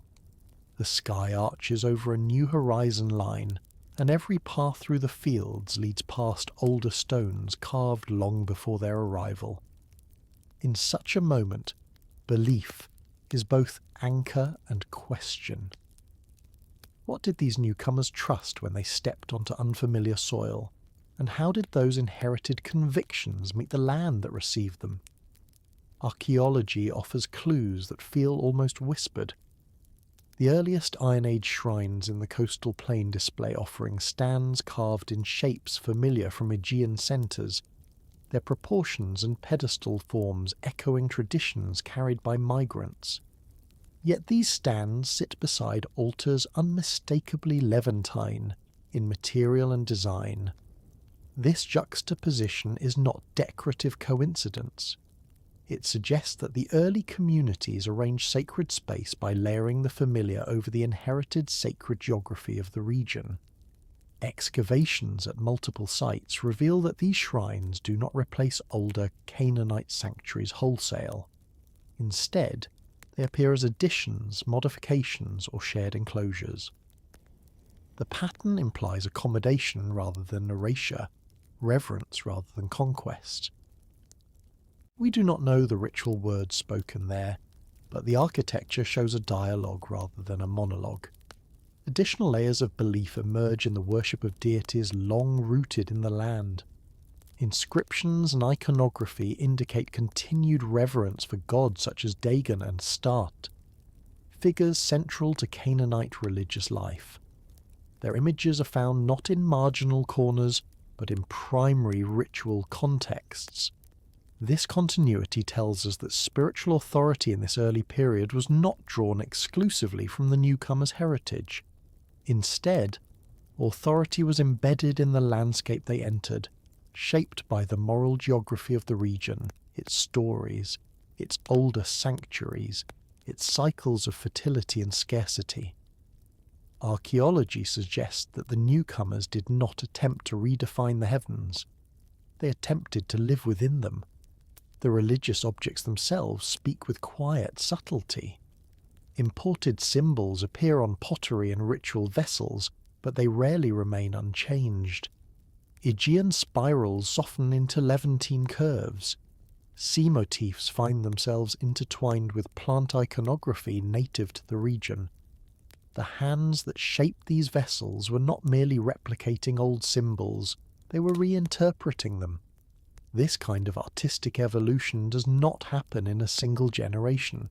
It emerges through habit and conversation, through apprenticeships and marriages, through moments when a potter's hand adapts a familiar design to a new clay or a new set of expectations. In these adaptations, we see belief taking root in a new place, reshaped by distance from its origins. The presence of dual motifs on ritual vessels deepens this picture. Some early Iron Age bowls display marine imagery reminiscent of the Aegean coastline, while others incorporate symbols drawn from local fertility cults. These combinations do not feel accidental. They indicate a merging of cosmologies, perhaps reflecting a community that honoured gods associated with the sea and travel, while simultaneously acknowledging deities tied to the land on which crops now depended. In a world where survival required uncertainty to be navigated daily, worship may have served as both memory and adaptation. By incorporating both traditions, the early population created sacred objects that spoke to their journey and to their new obligations. Temple spaces themselves evolve across decades. Early shrines appear modest, formed from small rooms or courtyards. Later structures become more cohesive, with niches for figurines, benches for offerings, and architectural orientations that appear deliberate rather than inherited. These changes correspond with increasing social stability and urban development. As settlements matured, their sacred environments became more articulated, reflecting not merely imported forms or preserved local customs, but the deliberate creation of hybrid spaces. In these temples, the past and present were not in conflict. Instead, they coexisted in a ritual vocabulary that belonged to neither world entirely. If belief systems are languages, these early temples speak in accents softened by proximity. A deeper realization emerges here, one that archaeology reveals gently. Identity does not crystallize in battles or declarations. It forms in the quiet corners of ritual practice. When newcomers and survivors placed offerings side by side, when symbols of sea and soil met on carved stone, when shrines absorbed or adjusted earlier sacred geographies, they were negotiating something profound. They were deciding what it meant to live together, what it meant to invoke protection, what it meant to practice memory in a landscape with its own ancient stories. Such negotiations are never fully visible, yet their traces sit in the stratigraphy, in the soot on altar rims, in the worn steps of threshold stones. The evidence suggests that early Philistine religious life was not an imposition, but an adaptation. The newly arrived carried their gods with them, but the land itself offered a different spiritual grammar. Over time, the grammar changed the sentence. This is how belief moves when people move, not carried intact like a sealed jar, but reinterpreted every time a ritual gesture meets unfamiliar ground. It is a reminder that sacred landscapes are not merely inherited, but shaped by those who walk across them. If we look even closer at the archaeological traces left behind, we find another dimension of religious transformation unfolding quietly within households, rather than temples. Small figurines carved from clay and stone appear in domestic layers across the early Iron Age strata. Some follow familiar Levantine patterns, with stylized faces and exaggerated features linked to fertility rites. Others bear traces of foreign influence, with body proportions or decorative incisions echoing forms seen in Aegean domestic cult objects. What stands out is not the presence of one tradition replacing another, but their coexistence within the same private spaces. These figurines, tucked into corners or placed near hearths, reveal how belief was practiced not only in public shrines, but in kitchens and storerooms, woven into the daily movements of families living through a period of cultural blending. The domestic sphere often holds the most conservative elements of religious life, making these subtle shifts especially revealing. Another layer of insight emerges from the distribution of animal remains found in ritual contexts.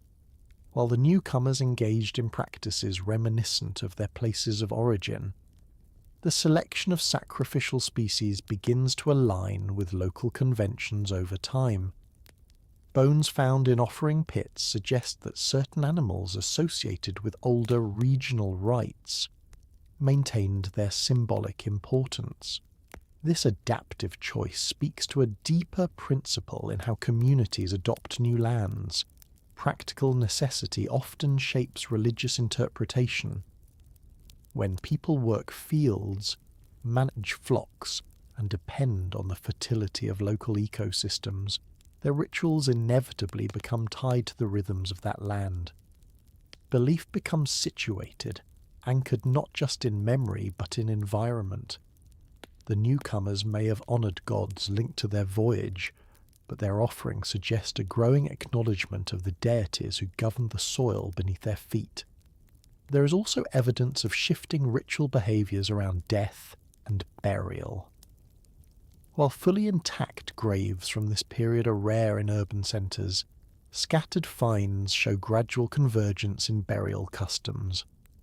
Items buried alongside the dead show a blend of imported forms and locally produced objects, suggesting that funerary practices became a negotiation between past identity and present belonging. In many societies, burial is where memory and identity meet most sharply. The presence of hybrid goods in these contexts indicates that the early Philistine world was already weaving multiple threads of tradition into a shared understanding of ancestry and afterlife. Even in silence, the graves tell us that belief was slowly learning the contours of this new land. As we trace these subtle transformations, a pattern becomes clear. The newcomers didn't bring a rigid religious system to impose on unfamiliar ground.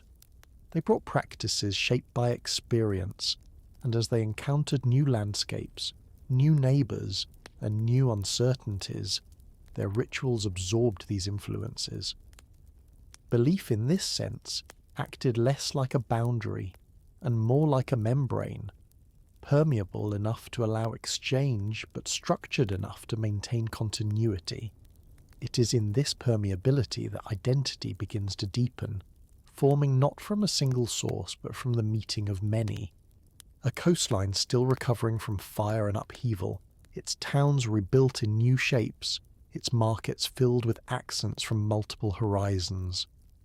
In the quiet before dawn, when the sea is the only sound, a worker places an unfamiliar object onto a stone slab. It is darker than bronze, harder beneath the hammer, and with every strike it reveals a possibility that did not exist the year before. We do not know his name, or whether he understood the significance of the material he held, but the evidence suggests that the world around him would change because of it. For the people settling the coastal plain in the early centuries of the Iron Age, the arrival of this metal was not merely a technical development, it was a shift in texture, in opportunity, in how communities imagined their defences and their tools. The coastline had already gathered a diverse population in the wake of the Bronze Age's collapse, but now it held something rarer, knowledge that many of its neighbours had not yet mastered.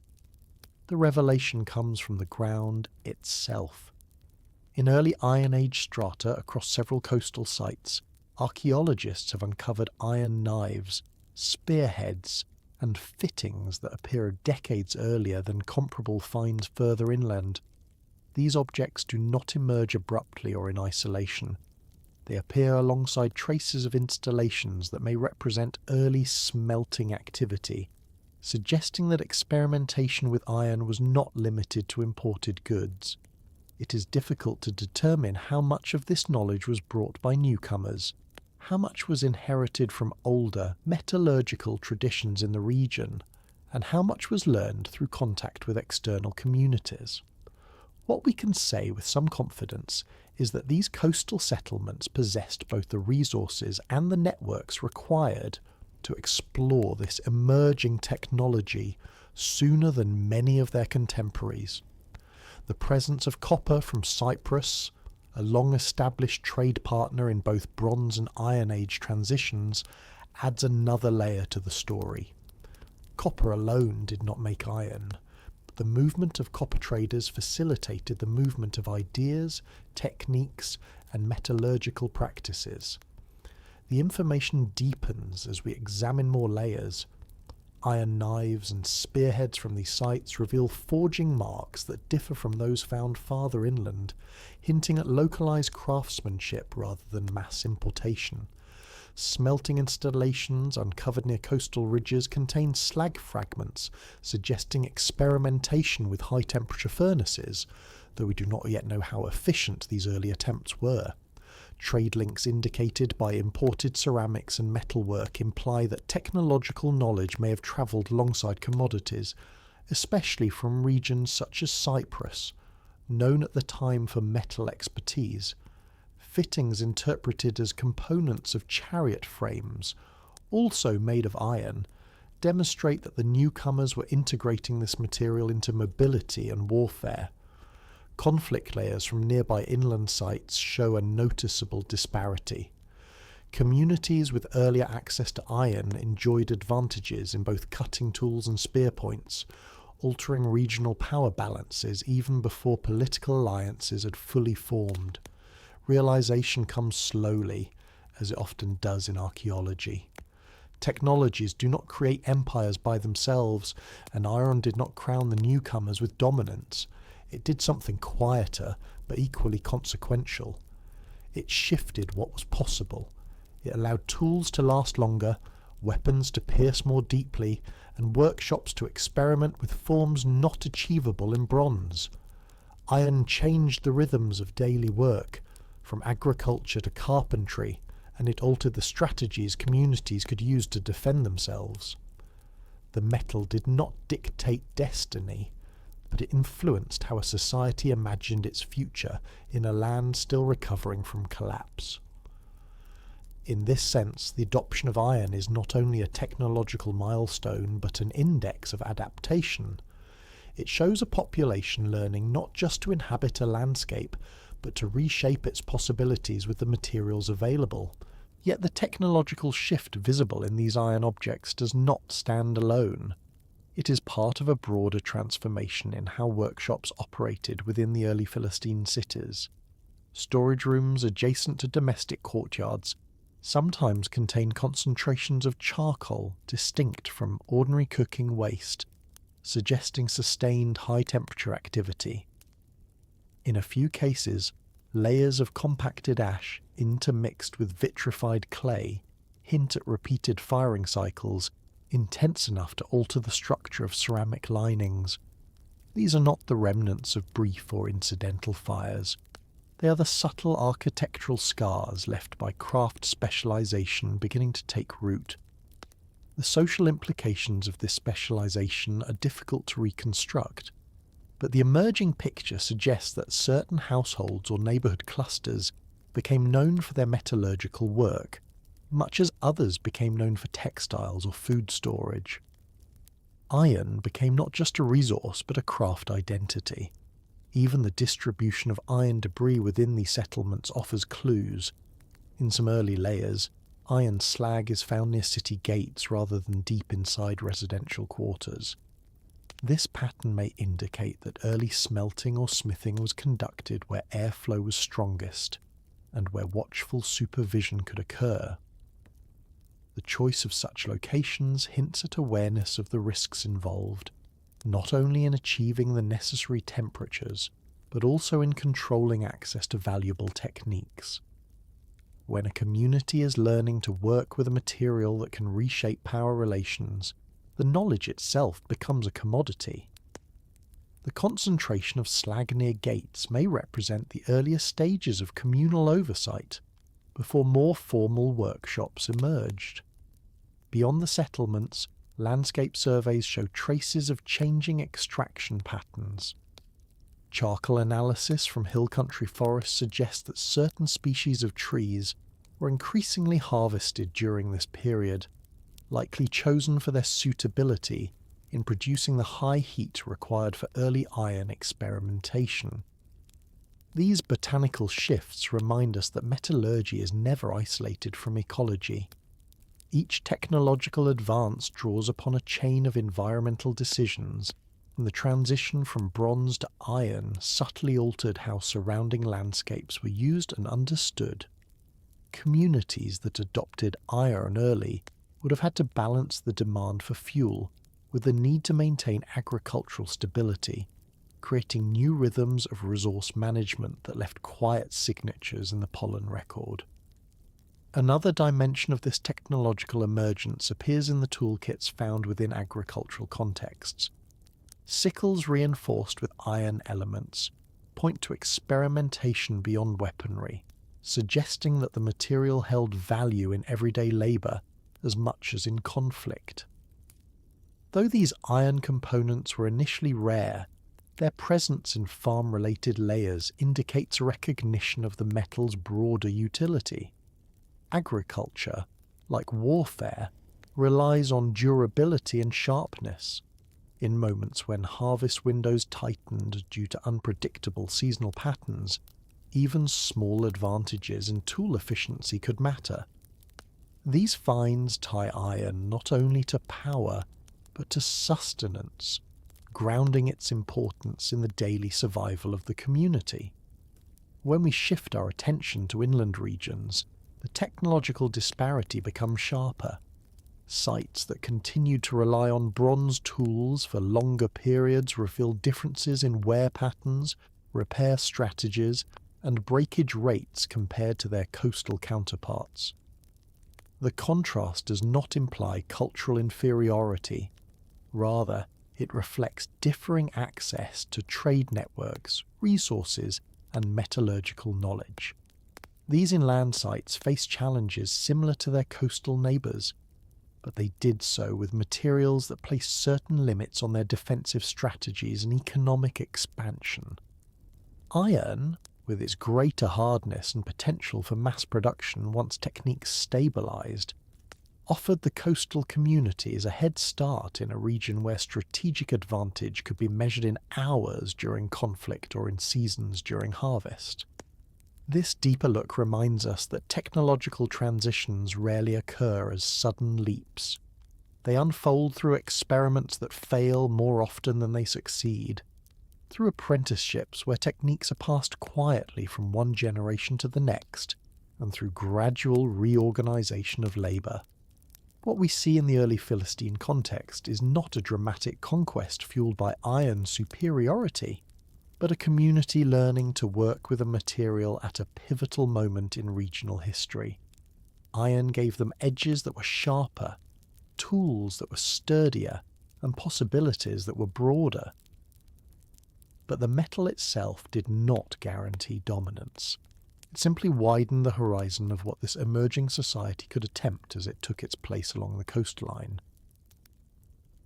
A quiet edge of a settlement where no ceremony is held, no story is carved, and no monumental stone records of victory. Instead, there is only refuse, piles of broken vessels, animal bones, charred seeds, snapped tools, and the accidental archive of daily life. It is easy to overlook such places, to prefer the grandeur of temples or the drama of fortifications, but archaeology teaches us a humbler truth. If you want to know a people as they truly lived, you go where they discarded what no longer mattered. These heaps were never meant to endure, yet they outlast the voices and intentions of the people who made them. And in the case of the early Philistine world, it is here, in the layered accumulation of the ordinary, that some of the clearest evidence of origin, diet, craft, and memory lies waiting to be sifted from the soil. When excavators first began to analyse these early Iron Age refuse deposits, they found something unexpected. The bones of pigs, scattered throughout multiple layers, showed morphological features that did not match the established local breeds of the Late Bronze Age. Later genetic studies strengthened this observation, indicating that some of these animals traced their ancestry to stocks known in the wider Aegean region. The newcomers had not simply adopted local livestock, they had brought animals from their previous homelands, or from stopping points along their journey. This small biological signature, preserved accidentally in household waste, reveals far more than dietary preference. It shows continuity of practice across migration, and suggests that the earliest Philistine households maintained elements of their former economies even as they adapted to new environments. Alongside these bones, fragments of distinctive drinking vessels appear in the same early layers. Their shapes and paint styles echo Mycenaean feasting traditions, though many examples were produced using local clays rather than imported material. The forms survive while the raw materials shift. These vessels intimate a social world that valued communal drinking, perhaps echoing practices brought from across the sea. Feasting binds communities, creates obligations, settles disputes, and marks transitions. To find such vessels discarded in everyday refuse hints that these occasions were not rare or ceremonial, but integrated into daily or seasonal rhythms. The people who used them may no longer have lived within the palatial systems of their ancestors, but something of the social fabric of those earlier worlds survived in the shapes of their cups. Botanical remains deepen the picture further. Seeds and charred plant fragments recovered from these heaps show shifts in diet and cooking traditions.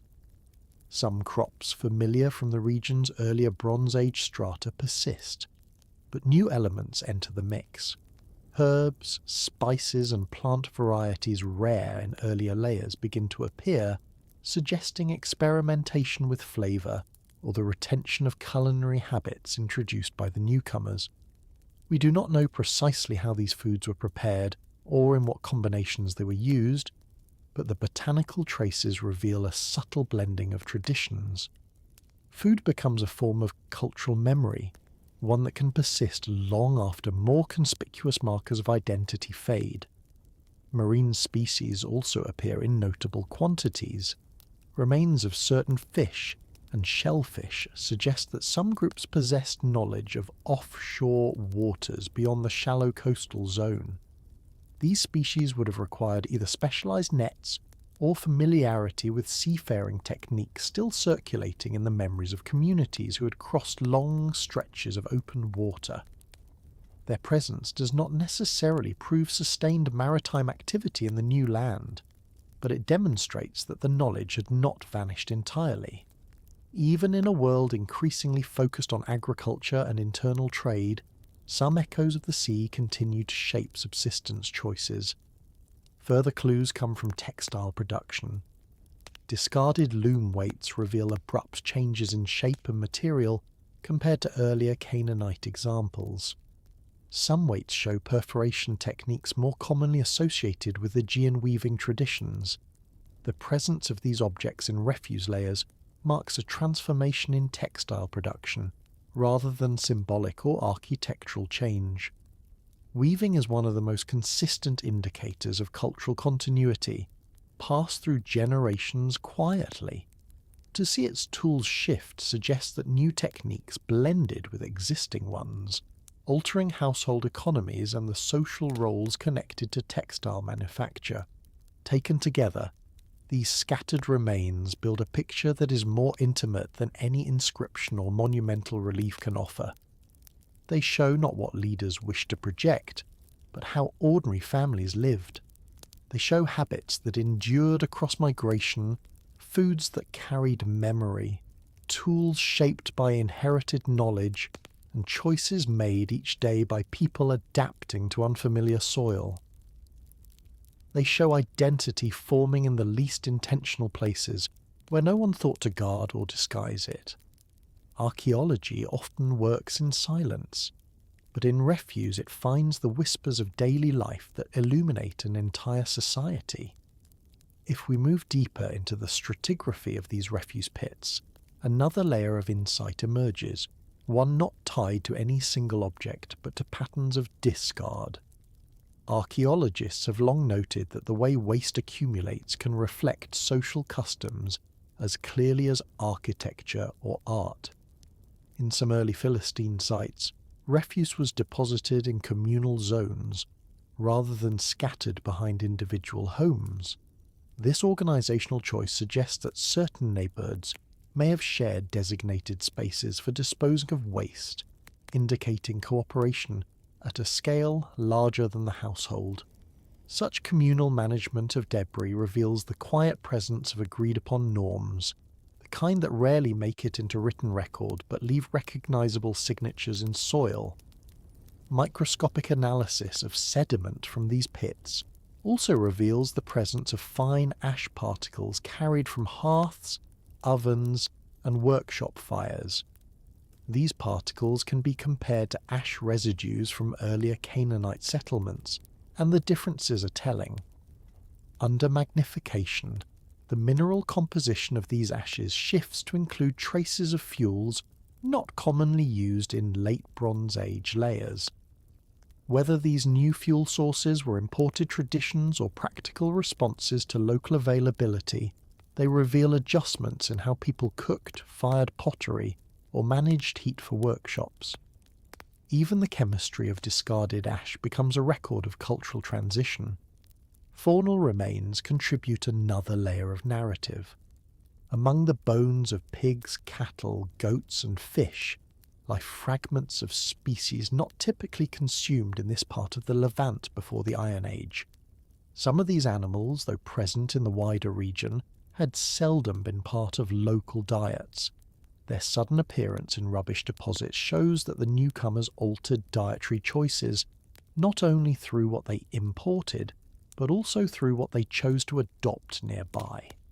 Foodways can shift quickly when populations merge, and these bones quietly document that negotiation. They are the remains of meals shared in a period when populations were still learning how to live beside one another, blending tastes and habits at a pace faster than monumental buildings could ever reveal. Pottery fragments found in refuse also reveal something more subtle: usage patterns. Many early Philistine vessels exhibit wear marks along their rims and interiors that differ from wear patterns on earlier local pottery, indicating different stirring techniques, serving customs, or cleaning methods. These microscopic abrasions show how people handled objects in their hands, how they cooked, and how they performed daily routines. Such tiny details remind us that cultural identity often resides in gestures rather than grand innovations. When a new population arrives, those gestures blend with older ones, forming practices that eventually feel ordinary. The distribution of loom weights in these pits likewise reveals quiet shifts in labour. Some weights appear in clusters far from weaving areas, suggesting that textile work had become mobile within the settlement. This mobility may have allowed different households to specialise or share tools, implying economic flexibility rather than rigid production zones. The movement of craft materials into refuse piles becomes a record of social organisation, hinting at cooperative networks or seasonal adjustments to household labour. In certain sites, environmental data extracted from refuse heaps also show the presence of imported plant species not native to the immediate coastal plain. These are not luxury items, but ordinary food plants or herbs that may have been carried along migration routes and cultivated in small household gardens. Their seeds, preserved accidentally through charring, mark early attempts to transplant familiar flavours into unfamiliar soil. Such botanical evidence suggests that identity can be planted just as easily as it can be carved or painted. A migrant community often recreates its sensory world through food, and these plants reveal the desire to maintain continuity through taste and smell. All of this reminds us that refuse is not only what a society leaves behind, but what it chooses to walk away from. It is the residue of decisions made without ceremony, the material shadow of everyday life, and because these choices are unguarded, they reveal truths more candid than any official record. The early Philistines did not set out to record their origins or document their transformation, but in their garbage heaps they did so unintentionally, leaving behind the most honest chronicle a society can offer, the record of how it lived when no one was watching. A coastline that once felt like the edge of a broken world, where burned villages and silent harbours stood as monuments to a collapse no one fully understood, begins to hum again with the faintest signs of movement. Not the movement of armies or migrating families, but the more fragile stirrings of boats and merchants and cautious exploration.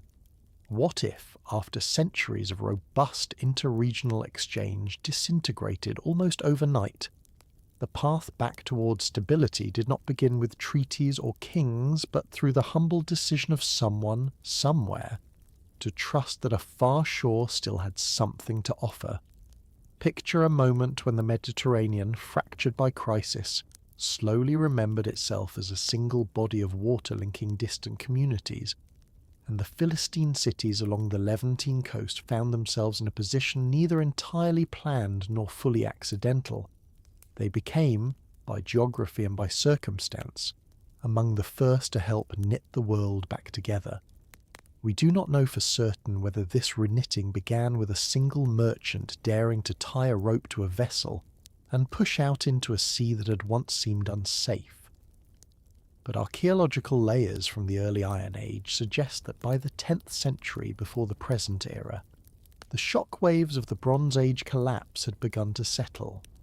The Philistine cities, organised, fortified, and increasingly integrated into their new homeland, found themselves situated along a shoreline that foreign traders once again viewed with interest.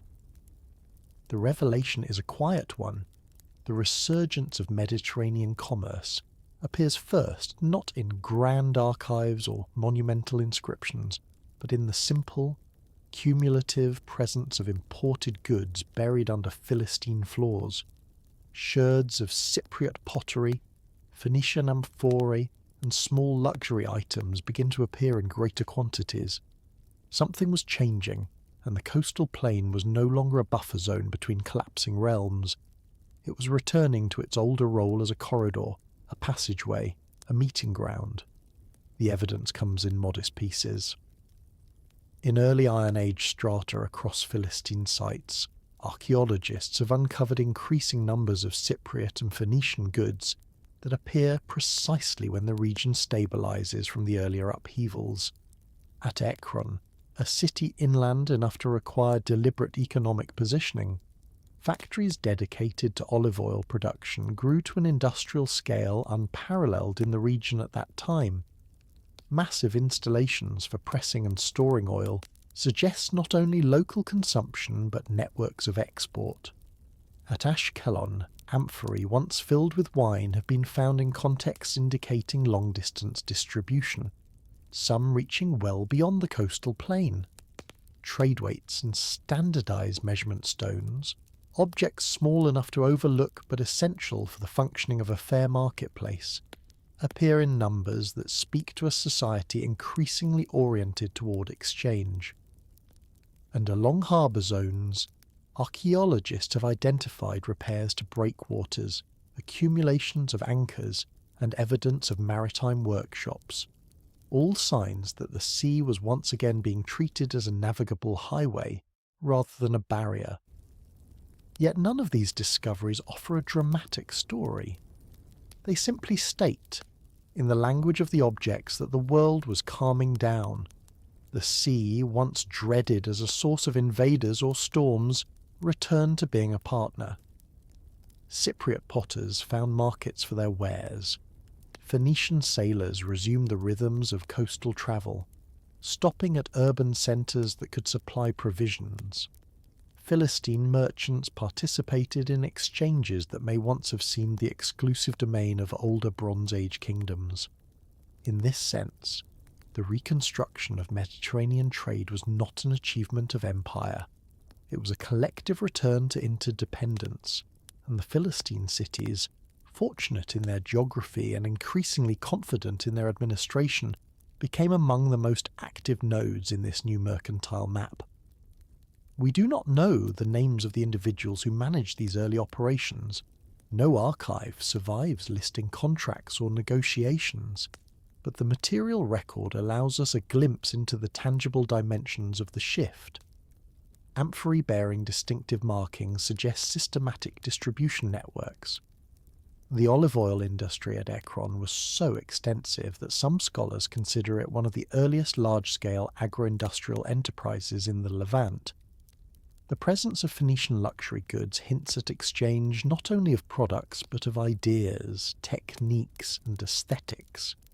And the appearance of standard weights points to internal consolidation, an effort by Philistine authorities to ensure that trade could function reliably across their territory.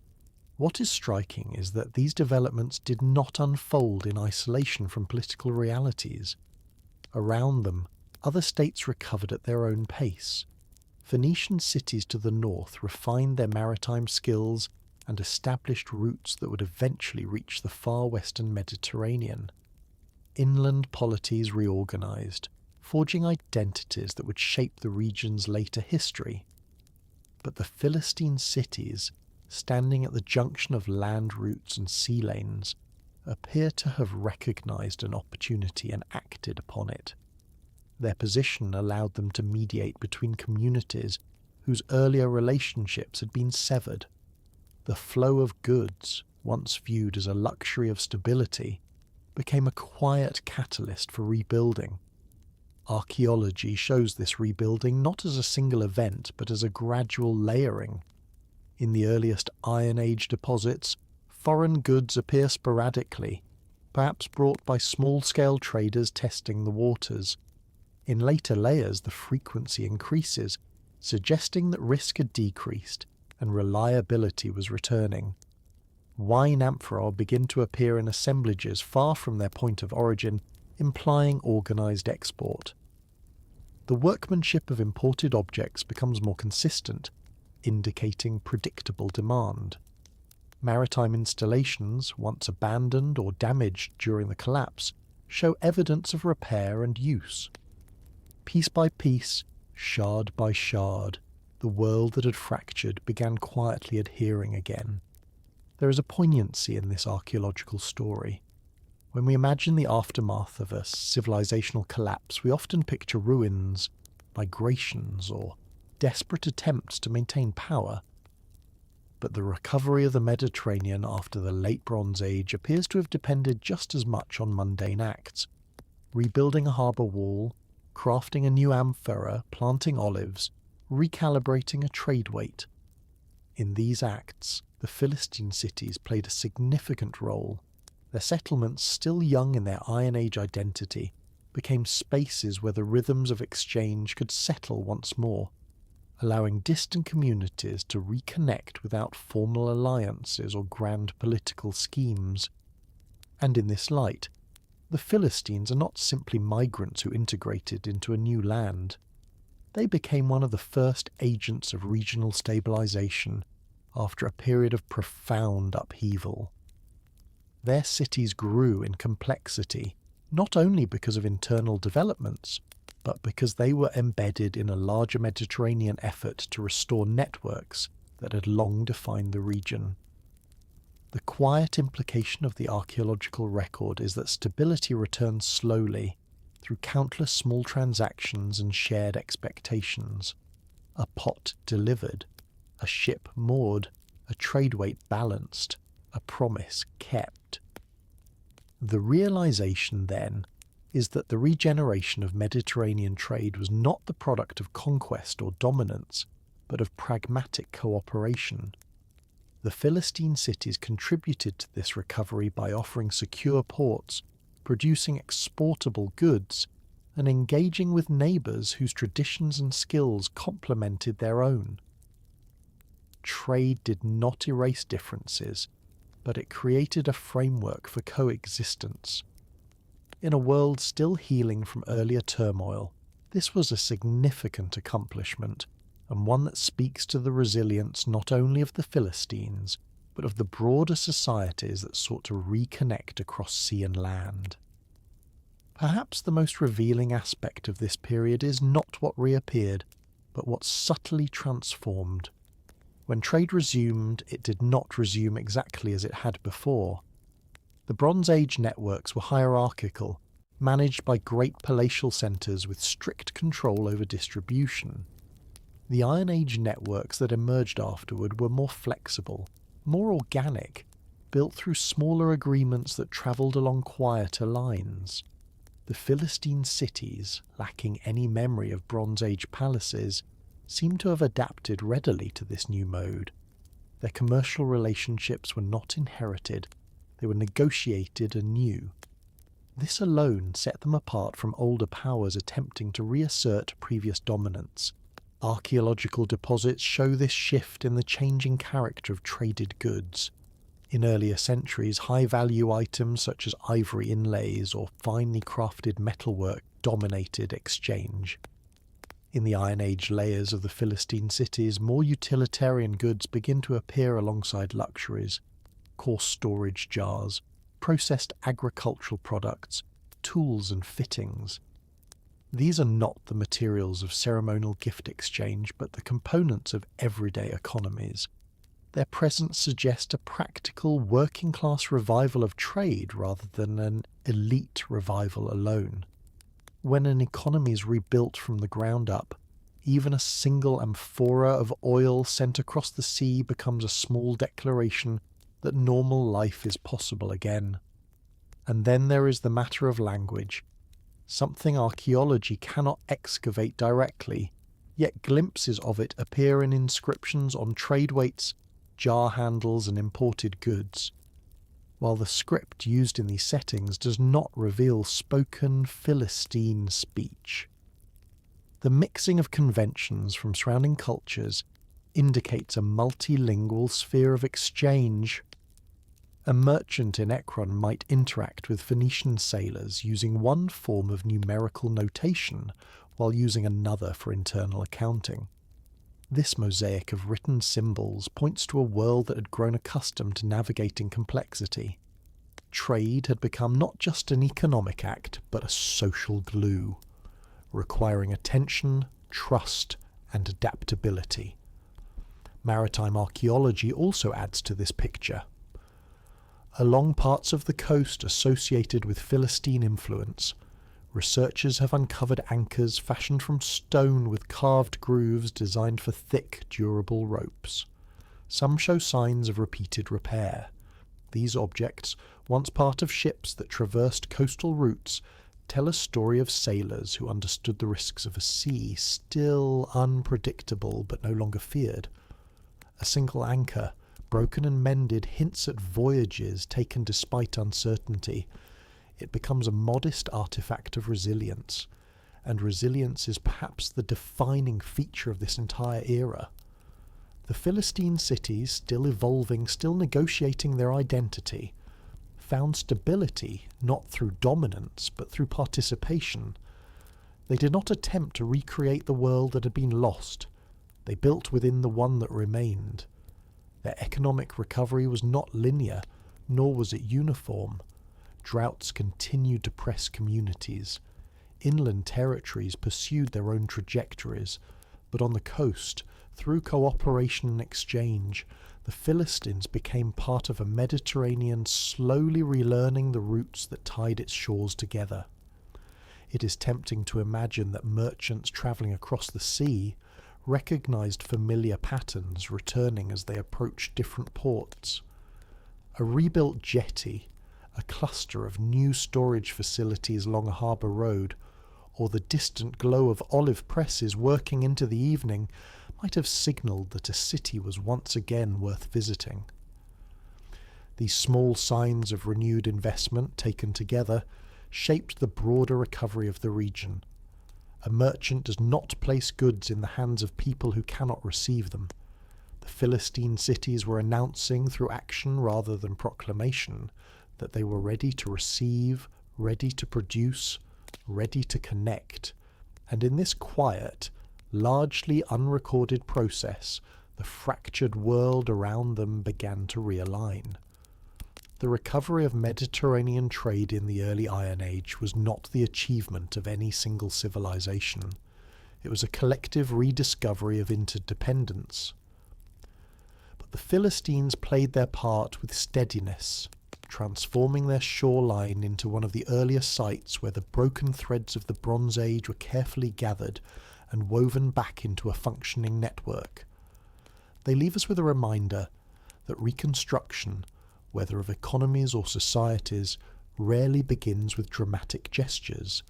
It begins with the willingness of people to move goods, to repair ships, to rebuild workshops, to trust that distance can again be bridged. And along the Levantine coast, this rebuilding unfolded not in the halls of kings, but in the hands of traders, sailors, and artisans who believed that the sea's horizon still connected to something worth reaching.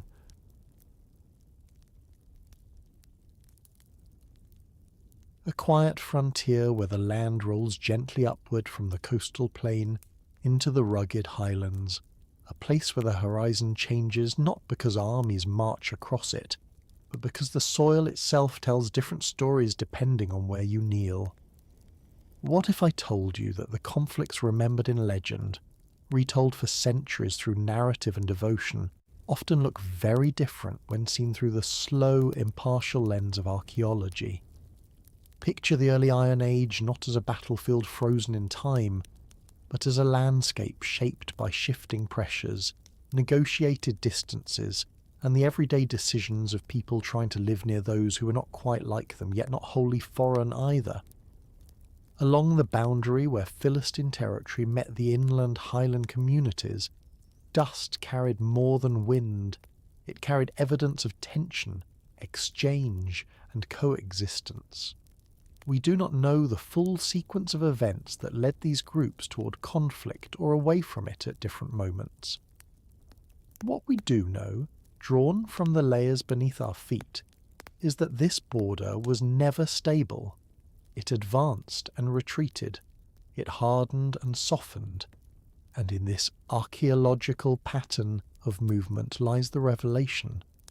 The story between these neighbours was not one of perpetual hostility, but one of fluctuating relationship shaped by environment, resources, and the slow emergence of social identities. Excavations across frontier zones reveal burn layers marking episodes of violence. These are not uniform in intensity or extent, and their distribution tells a story more nuanced than sweeping conquest or annihilation. In some sites near the threshold between the plains and the highlands, destruction horizons align with broader regional instability, perhaps linked to drought, resource competition, or external interference.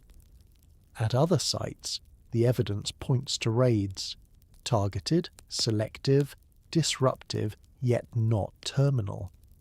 These burn layers do not speak loudly, they whisper. And what they whisper is that conflict was real, but not constant. Just as compelling as the scars of violence are the objects that travelled across these shifting borders. Inland pottery types, distinct in form and decoration, begin to appear in coastal assemblages during this period. The opposite trajectory is equally evident. Philistine goods, often recognised by their manufacturing techniques or decorative motifs, surface in inland settlements. These artefacts do not bear marks of plunder or spoil. They appear in domestic contexts, alongside utilitarian ware, fragments of tools and traces of meals. This suggests that whatever tensions existed, they did not close the channels of trade or movement entirely. There were people who crossed these boundaries for reasons other than war, perhaps for markets, marriages, or seasonal labour. Defensive fortifications add yet another layer of insight. During periods of heightened conflict, some Philistine cities invested in strengthening their outer walls, creating ramparts or expanding gate complexes. Inland communities likewise fortified strategic points along the ridge routes, yet these efforts were not continuous. They appear episodically, then fade, then reappear in later centuries. Such patterns imply waves of anxiety, not a perpetual state of siege. They reveal societies responsive to specific pressures rather than locked into unchanging hostility. Later textual sources, composed centuries after these events, describe encounters between coastal and highland groups in dramatic terms. But when placed alongside the archaeological record, these narratives require reinterpretation. The evidence suggests that these stories likely condensed long periods of variable interaction into moments of symbolic clarity. The reality on the ground appears more ambiguous, conflict punctuated by intervals of neutrality or even cooperation. The border was not a fixed line. It was a zone of contact where identities were still forming. We must imagine families living along this frontier who understood both worlds, coastal markets and inland fields, seafaring traditions and highland herding routes. Their experience was not captured in legend, yet archaeology allows faint glimpses of it. A shard of Philistine pottery found at a highland farmstead suggests familiarity. An inland vessel unearthed in a Philistine household hints at acceptance. These are small clues, almost mundane, but powerful in what they reveal. Cultures that found ways to coexist even while defining themselves in contrast to one another. Throughout this landscape, dust became the medium through which histories were inscribed. A burn layer, once blazing, now reduced to fine particles. A fragment of traded pottery, once whole, now eroding at the edges. A collapsed wall that once signified fear, now only a faint rise in soil. Archaeology teaches patience in reading these traces because they do not speak in the language of certainty. They offer fragments, and within those fragments, a subtler story emerges. That borders are rarely arenas of only violence. They are also meeting places, thresholds, and mirrors in which neighbours see themselves differently after each encounter. The realization, then, is that the relationship between the Philistine cities and their inland neighbours was not a simple binary of victor and foe. It was a negotiation shaped by geography, resource needs, climate pressures, and human adaptation. It was a conversation across landscapes, spoken in trade goods, fortifications, shared technologies, and occasional conflict. It unfolded over generations, with each generation inheriting not only the tensions, but also the familiar gestures of coexistence that had accumulated before them.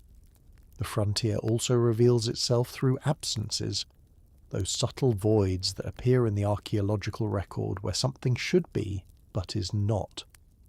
In certain highland settlements, for example, periods of abandonment are visible not through destruction but through silence. No new construction, no fresh pottery, no signs of everyday life for a generation or more. These gaps hint at families retreating temporarily from exposed zones when tensions rose, choosing safety over confrontation. As such choices rarely appear in written accounts, yet they become almost tactile when uncovered through excavation. A house left spotless, its hearth swept clean before departure, speaks to a different kind of negotiation, one built not on battles, but on prudence. Similarly, in some coastal satellite sites near Philistine centres, archaeologists have identified phases where building activity abruptly slows, only to resume decades later with slightly altered architectural styles. These intermittent pauses may reflect responses to inland pressures or fluctuating control over outer territories. Yet the resume in construction often incorporates innovations not present before the hiatus. In this way, even periods of withdrawal became opportunities for adaptation. Another understated clue lies in the variety of animal remains found across the frontier. Inland communities maintained long-standing pastoral traditions, favouring goats and sheep suited to rugged terrain. Coastal Philistine sites show different preferences, often centred on pigs and cattle. But on the border between them, a curious mixture emerges, assemblages where inland herding patterns intersect with coastal dietary practices. This blend suggests either shared grazing spaces or negotiated exchanges of livestock. It hints at interactions not centred on hostility, but on the practical need to make the most of shifting environmental conditions. And then there are the tools. At some inland sites located closest to Philistine territories, certain metallurgical techniques appear earlier than expected. These early adoptions do not align with the broader inland tradition, but do correspond with knowledge circulating along the coast. Such traces of technological borrowing show that even in moments of friction, information still flowed. We do not know whether these transfers came through itinerant craftspeople, captured objects repurposed by Highland smiths, or fleeting periods of peaceful contact. But the tools survive, bearing witness to relationships more complex than confrontation alone. The more we examine this frontier, the more it resembles a patchwork of overlapping influences rather than a hard line dividing peoples. Geography mattered, ridges that funneled travel, valleys that hid settlements, small passes that served as bottlenecks for movement. Seasonal cycles mattered too. In years of drought, grazing lands contracted and competition increased. In wetter years, pastures expanded and tensions eased. Archaeology makes it clear that climate variability played a silent but decisive role in shaping interactions. Even when hostilities left their mark, the aftermath often points toward regeneration rather than prolonged devastation. Some sites rebuilt immediately after destruction with thicker walls or repositioned gates, suggesting communities determined to remain. Others rebuilt homes using slightly different materials or room arrangements, indicating not just persistence, but learning. What we see, when viewed from the calm and careful light of archaeology, is not a story of inevitable opposition, but one of continual recalibration. Each group adjusted its boundaries, its strategies, and its habits in response to the other. They lived with the shifting dust, reading and rewriting it as conditions changed. Imagine standing in a city at the edge of the 8th century before the present era, walking streets where the past clings lightly, but no longer defines the lives unfolding around you. Picture the children running between market stalls. Their speech is not the same as what their great-grandparents once carried across the sea.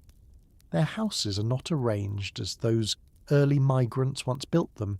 Even the pottery stacked for sale seems strangely familiar, as if it now mirrors more closely the vessels used by their inland neighbours than the shapes and patterns once tied to traditions from far away.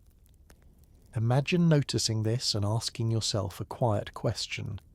When does a people stop being what they once were? Cultures rarely disappear in a moment. They loosen, stretch, reweave. And if you look closely enough, you can watch that process unfold like sediment settling across an old floor.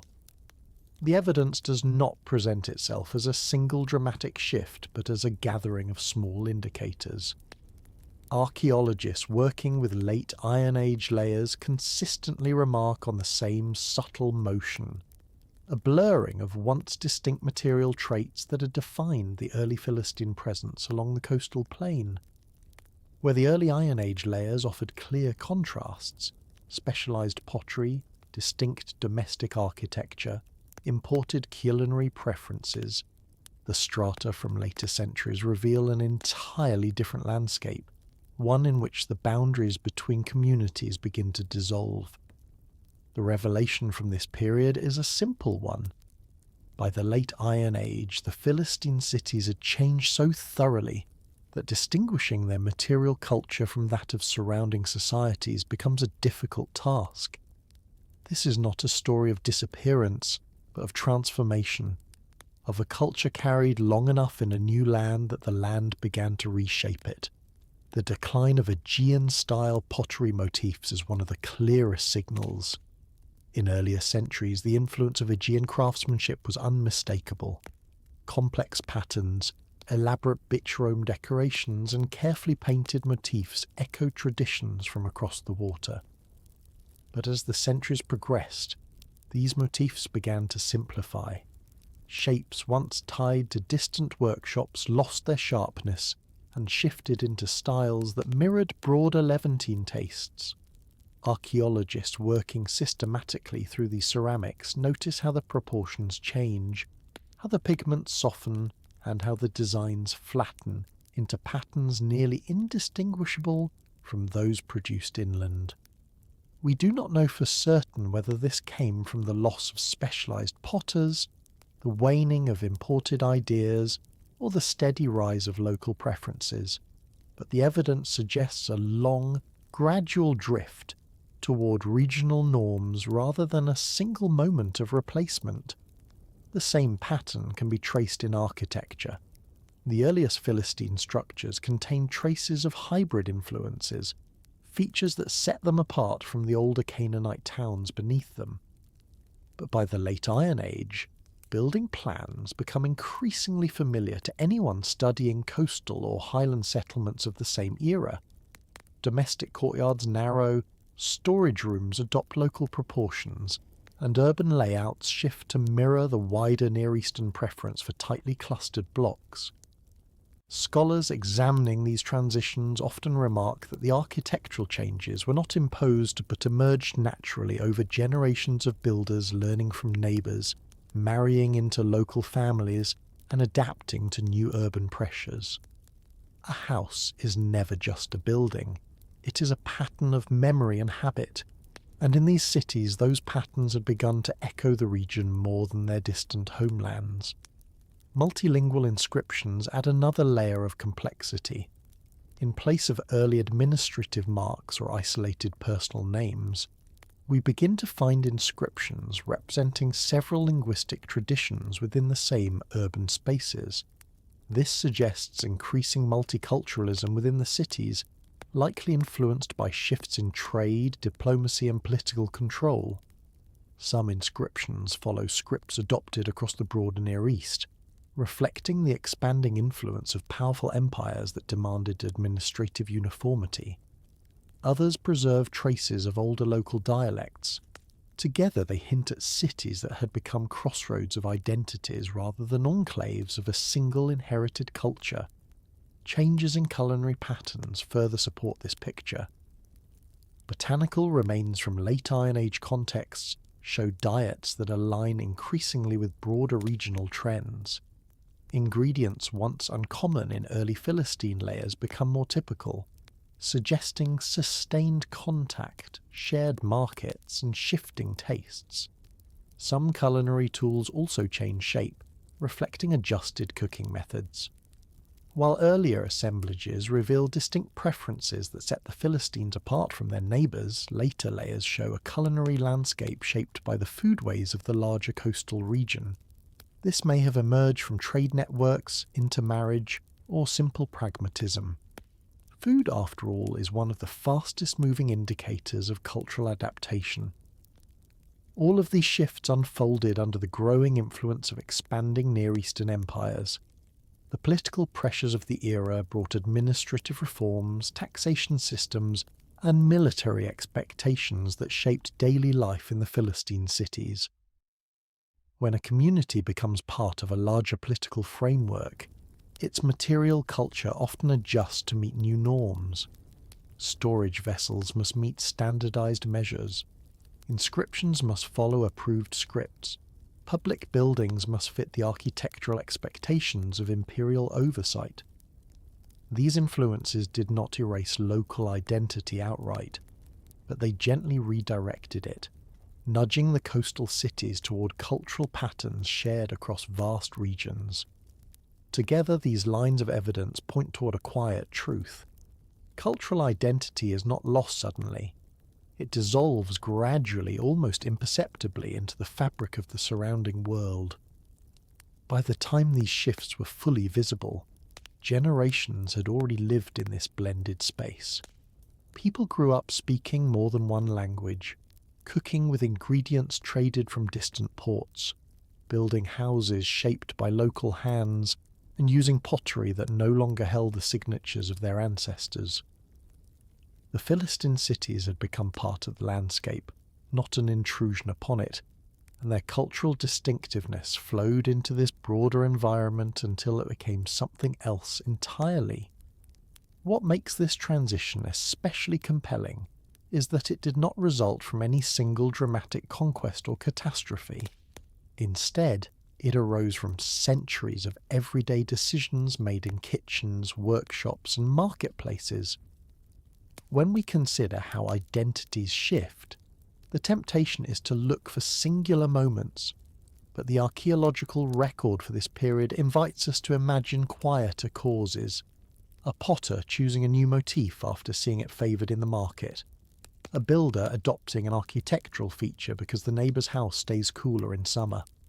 A family cooking a meal with ingredients they once considered foreign, simply because they are easier to obtain. These subtle choices accumulate across generations until they become normal, and then traditional, and then emblematic of the place, rather than the people who once carried them from elsewhere. Population movement also played a role. The coastal plain in the late Iron Age was not isolated, and excavated cemeteries show shifting demographic patterns. Skeletal analyses reveal varied origins, indicating that families moved into the region from inland valleys, northern maritime corridors, and other coastal polities. Such movement was common in eras of revived trade and expanding imperial circuits. Each new arrival brought their own customs, tools, songs, and ways of arranging domestic space.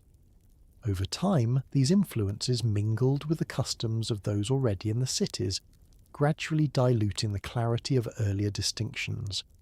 We cannot reconstruct every detail of these interactions, but the evidence suggests that the communities became more heterogeneous with each passing generation. Artifacts from the later Iron Age also show changing symbolic choices.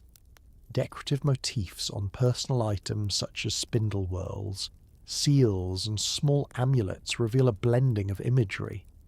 A symbol that once belonged firmly to local Levantine traditions might sit beside a motif with distant maritime associations, yet neither appears in its original context. Instead, they seem reinterpreted through the lens of new social meanings. This suggests that identity was no longer anchored primarily in ancestral memory, but in the shared rhythms of life along this coastline. Symbols evolve as societies do, and here they record not loss but reinterpretation. Urban planning offers another quiet indicator. As cities expanded under economic and administrative pressures, certain neighbourhoods reorganised themselves around new commercial or craft activities. Older patterns tied to kinship or origin gradually gave way to arrangements shaped by trade and labour. Workshops specialising in weaving, metalwork, or olive processing might cluster regardless of the backgrounds of those working within them. In this way, daily life brought individuals from different traditions into close and constant contact. Shared goals, shared risks, and shared economic incentives create bonds that often matter more than distant ancestral stories. And archaeology preserves these arrangements long after the stories themselves have faded. By the time the great empires of the region began to reassert control with increasing force, the distinctiveness of the early Philistine culture was already softened. Imperial administrations encountered populations that were culturally complex yet locally grounded. When inscriptions list cities or governors from this region, they no longer distinguish them on the basis of ancestry or origin. Instead, they categorize them according to administrative function, tribute obligations, or strategic significance. This administrative flattening reflects a deeper social reality. The categories that had once defined these coastal communities no longer held as much meaning. In the end, this gradual transformation reminds us that cultural continuity is never guaranteed. It must be actively sustained, taught, remembered, and desired. When these efforts become fragmented, when external influences become too numerous to ignore, or when generations find themselves oriented toward new horizons, identity becomes malleable. It stretches between past and present until it becomes something new. And in these coastal cities, the archaeological record shows a people who quietly became part of the broader world around them, leaving behind clues not of disappearance but of integration, adaptation, and reinterpretation. Imagine walking through a city in the final centuries before its name vanishes from inscriptions, a place once defined by newcomers from across the sea but now moving quietly toward a different future. Picture the familiar sounds of daily life still echoing in its courtyards, the tapping of stones set into a new foundation, the rustle of grain being poured into storage jars, the faint chatter of traders haggling beside a street where dust rises in slow spirals. Nothing in this moment would tell you that a civilization was fading. Children would run between doorways with the same enthusiasm as those who lived here generations earlier. Families would gather in rooms built on the same foundations that their ancestors once shaped. It is only with hindsight through the layered logic of archaeology that we begin to understand the subtle erosion of distinctiveness, the gradual dissolution of boundaries, and the way a culture can slip into the fabric of the wider world without a clear dividing line between presence and absence. What does it mean, then, for a civilization to disappear, yet leave an imprint that lasts for millennia? The revelation quietly embedded in the archaeological record is that the last centuries of the Philistine cities do not show a dramatic collapse of identity, but something much more gradual and human. As larger empires absorbed the coastal plain, especially during the expansive policies of the Assyrian, Babylonian, and later Persian administrations, the distinct markers once used to identify Philistines begin to blur. Their pottery blends with broader regional trends. Their architecture adapts to imperial expectations. Their languages diversify and shift. But the people themselves do not simply vanish. We see continuity in the bones, in the houses, in the locations of farms and wells. What changes is the symbolic vocabulary that once set them apart. Their identity becomes woven into the larger political and cultural systems shaping the Near East, leaving behind archaeological evidence that becomes one of the clearest windows into the age after the Great Bronze Age collapse. One of the most telling transformations appears in imperial records. Assyrian and Babylonian texts begin referencing the former Philistine cities not as the homes of a distinct coastal people, but as administrative districts fitted into larger imperial structures. Rather than naming an ethnic group, the records refer to governors, tribute requirements, and logistical details tied to the needs of empire. The shift from cultural designation to administrative label reveals something subtle. From the perspective of these empires, what mattered was not the identity of a people, but the productivity of the land and the obedience of its officials. This meant that the coastal cities were now evaluated according to new criteria, and in adapting to those expectations, they slowly became indistinguishable from other regions under imperial rule. This transformation is mirrored in pottery, one of archaeology's most reliable indicators of cultural change.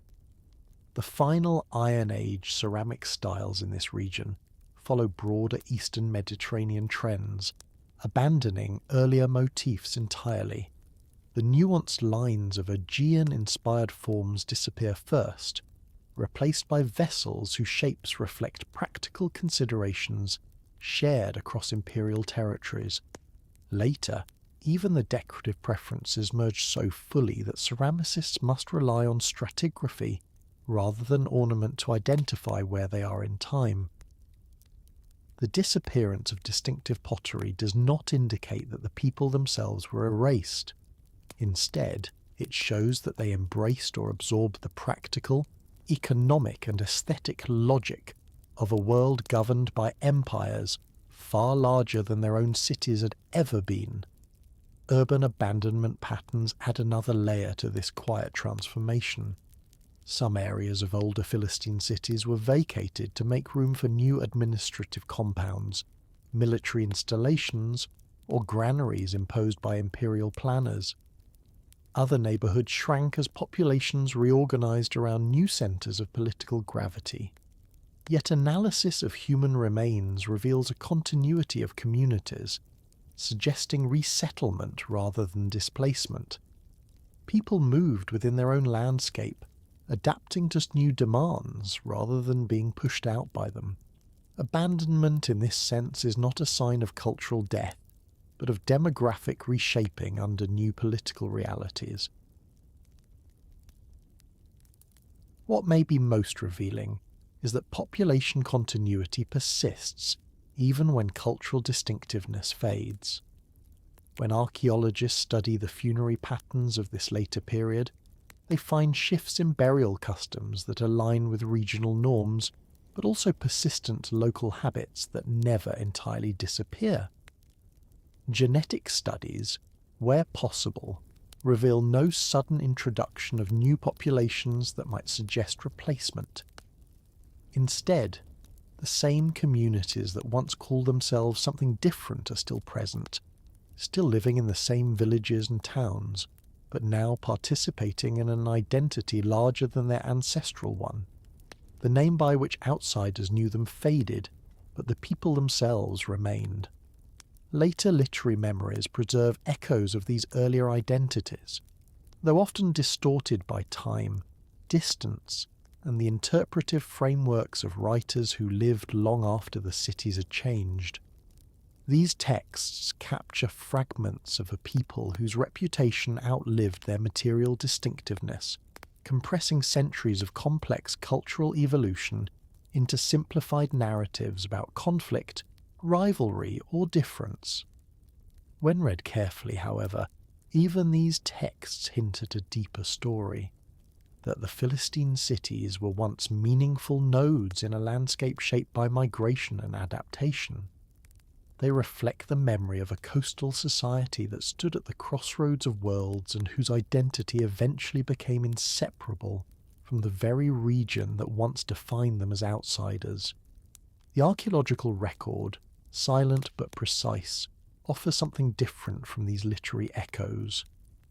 It preserves the details that stories forget: the grain, impressions in ceramic jars, the measurements etched into standard weights, the changing dietary patterns, the shifting household structures, the layers of ash from fires unrelated to war but tied instead to daily life. These traces allow us to reconstruct a culture not through legend but through evidence, giving us a glimpse into the lived realities of people who experienced profound change yet navigated it with resilience and pragmatism. And so we realize that a people can vanish from history while remaining vivid in the earth beneath our feet. Their disappearance was not an erasure but a merging, a gradual movement from distinctiveness into continuity. Their legacy survives not through political dominance or enduring ethnic labels, but through the subtler imprint of a culture that helped shape the early Iron Age world, and whose story continues to be told each time a fragment of pottery or a buried wall is brought back into the light. Their story ends here, not in disappearance, but in the quiet persistence of the ground that remembers. In the end, the Philistines remind us that cultures are not fixed, but living migrations of memory, carried across seas and centuries until they settle into the deeper story of being human,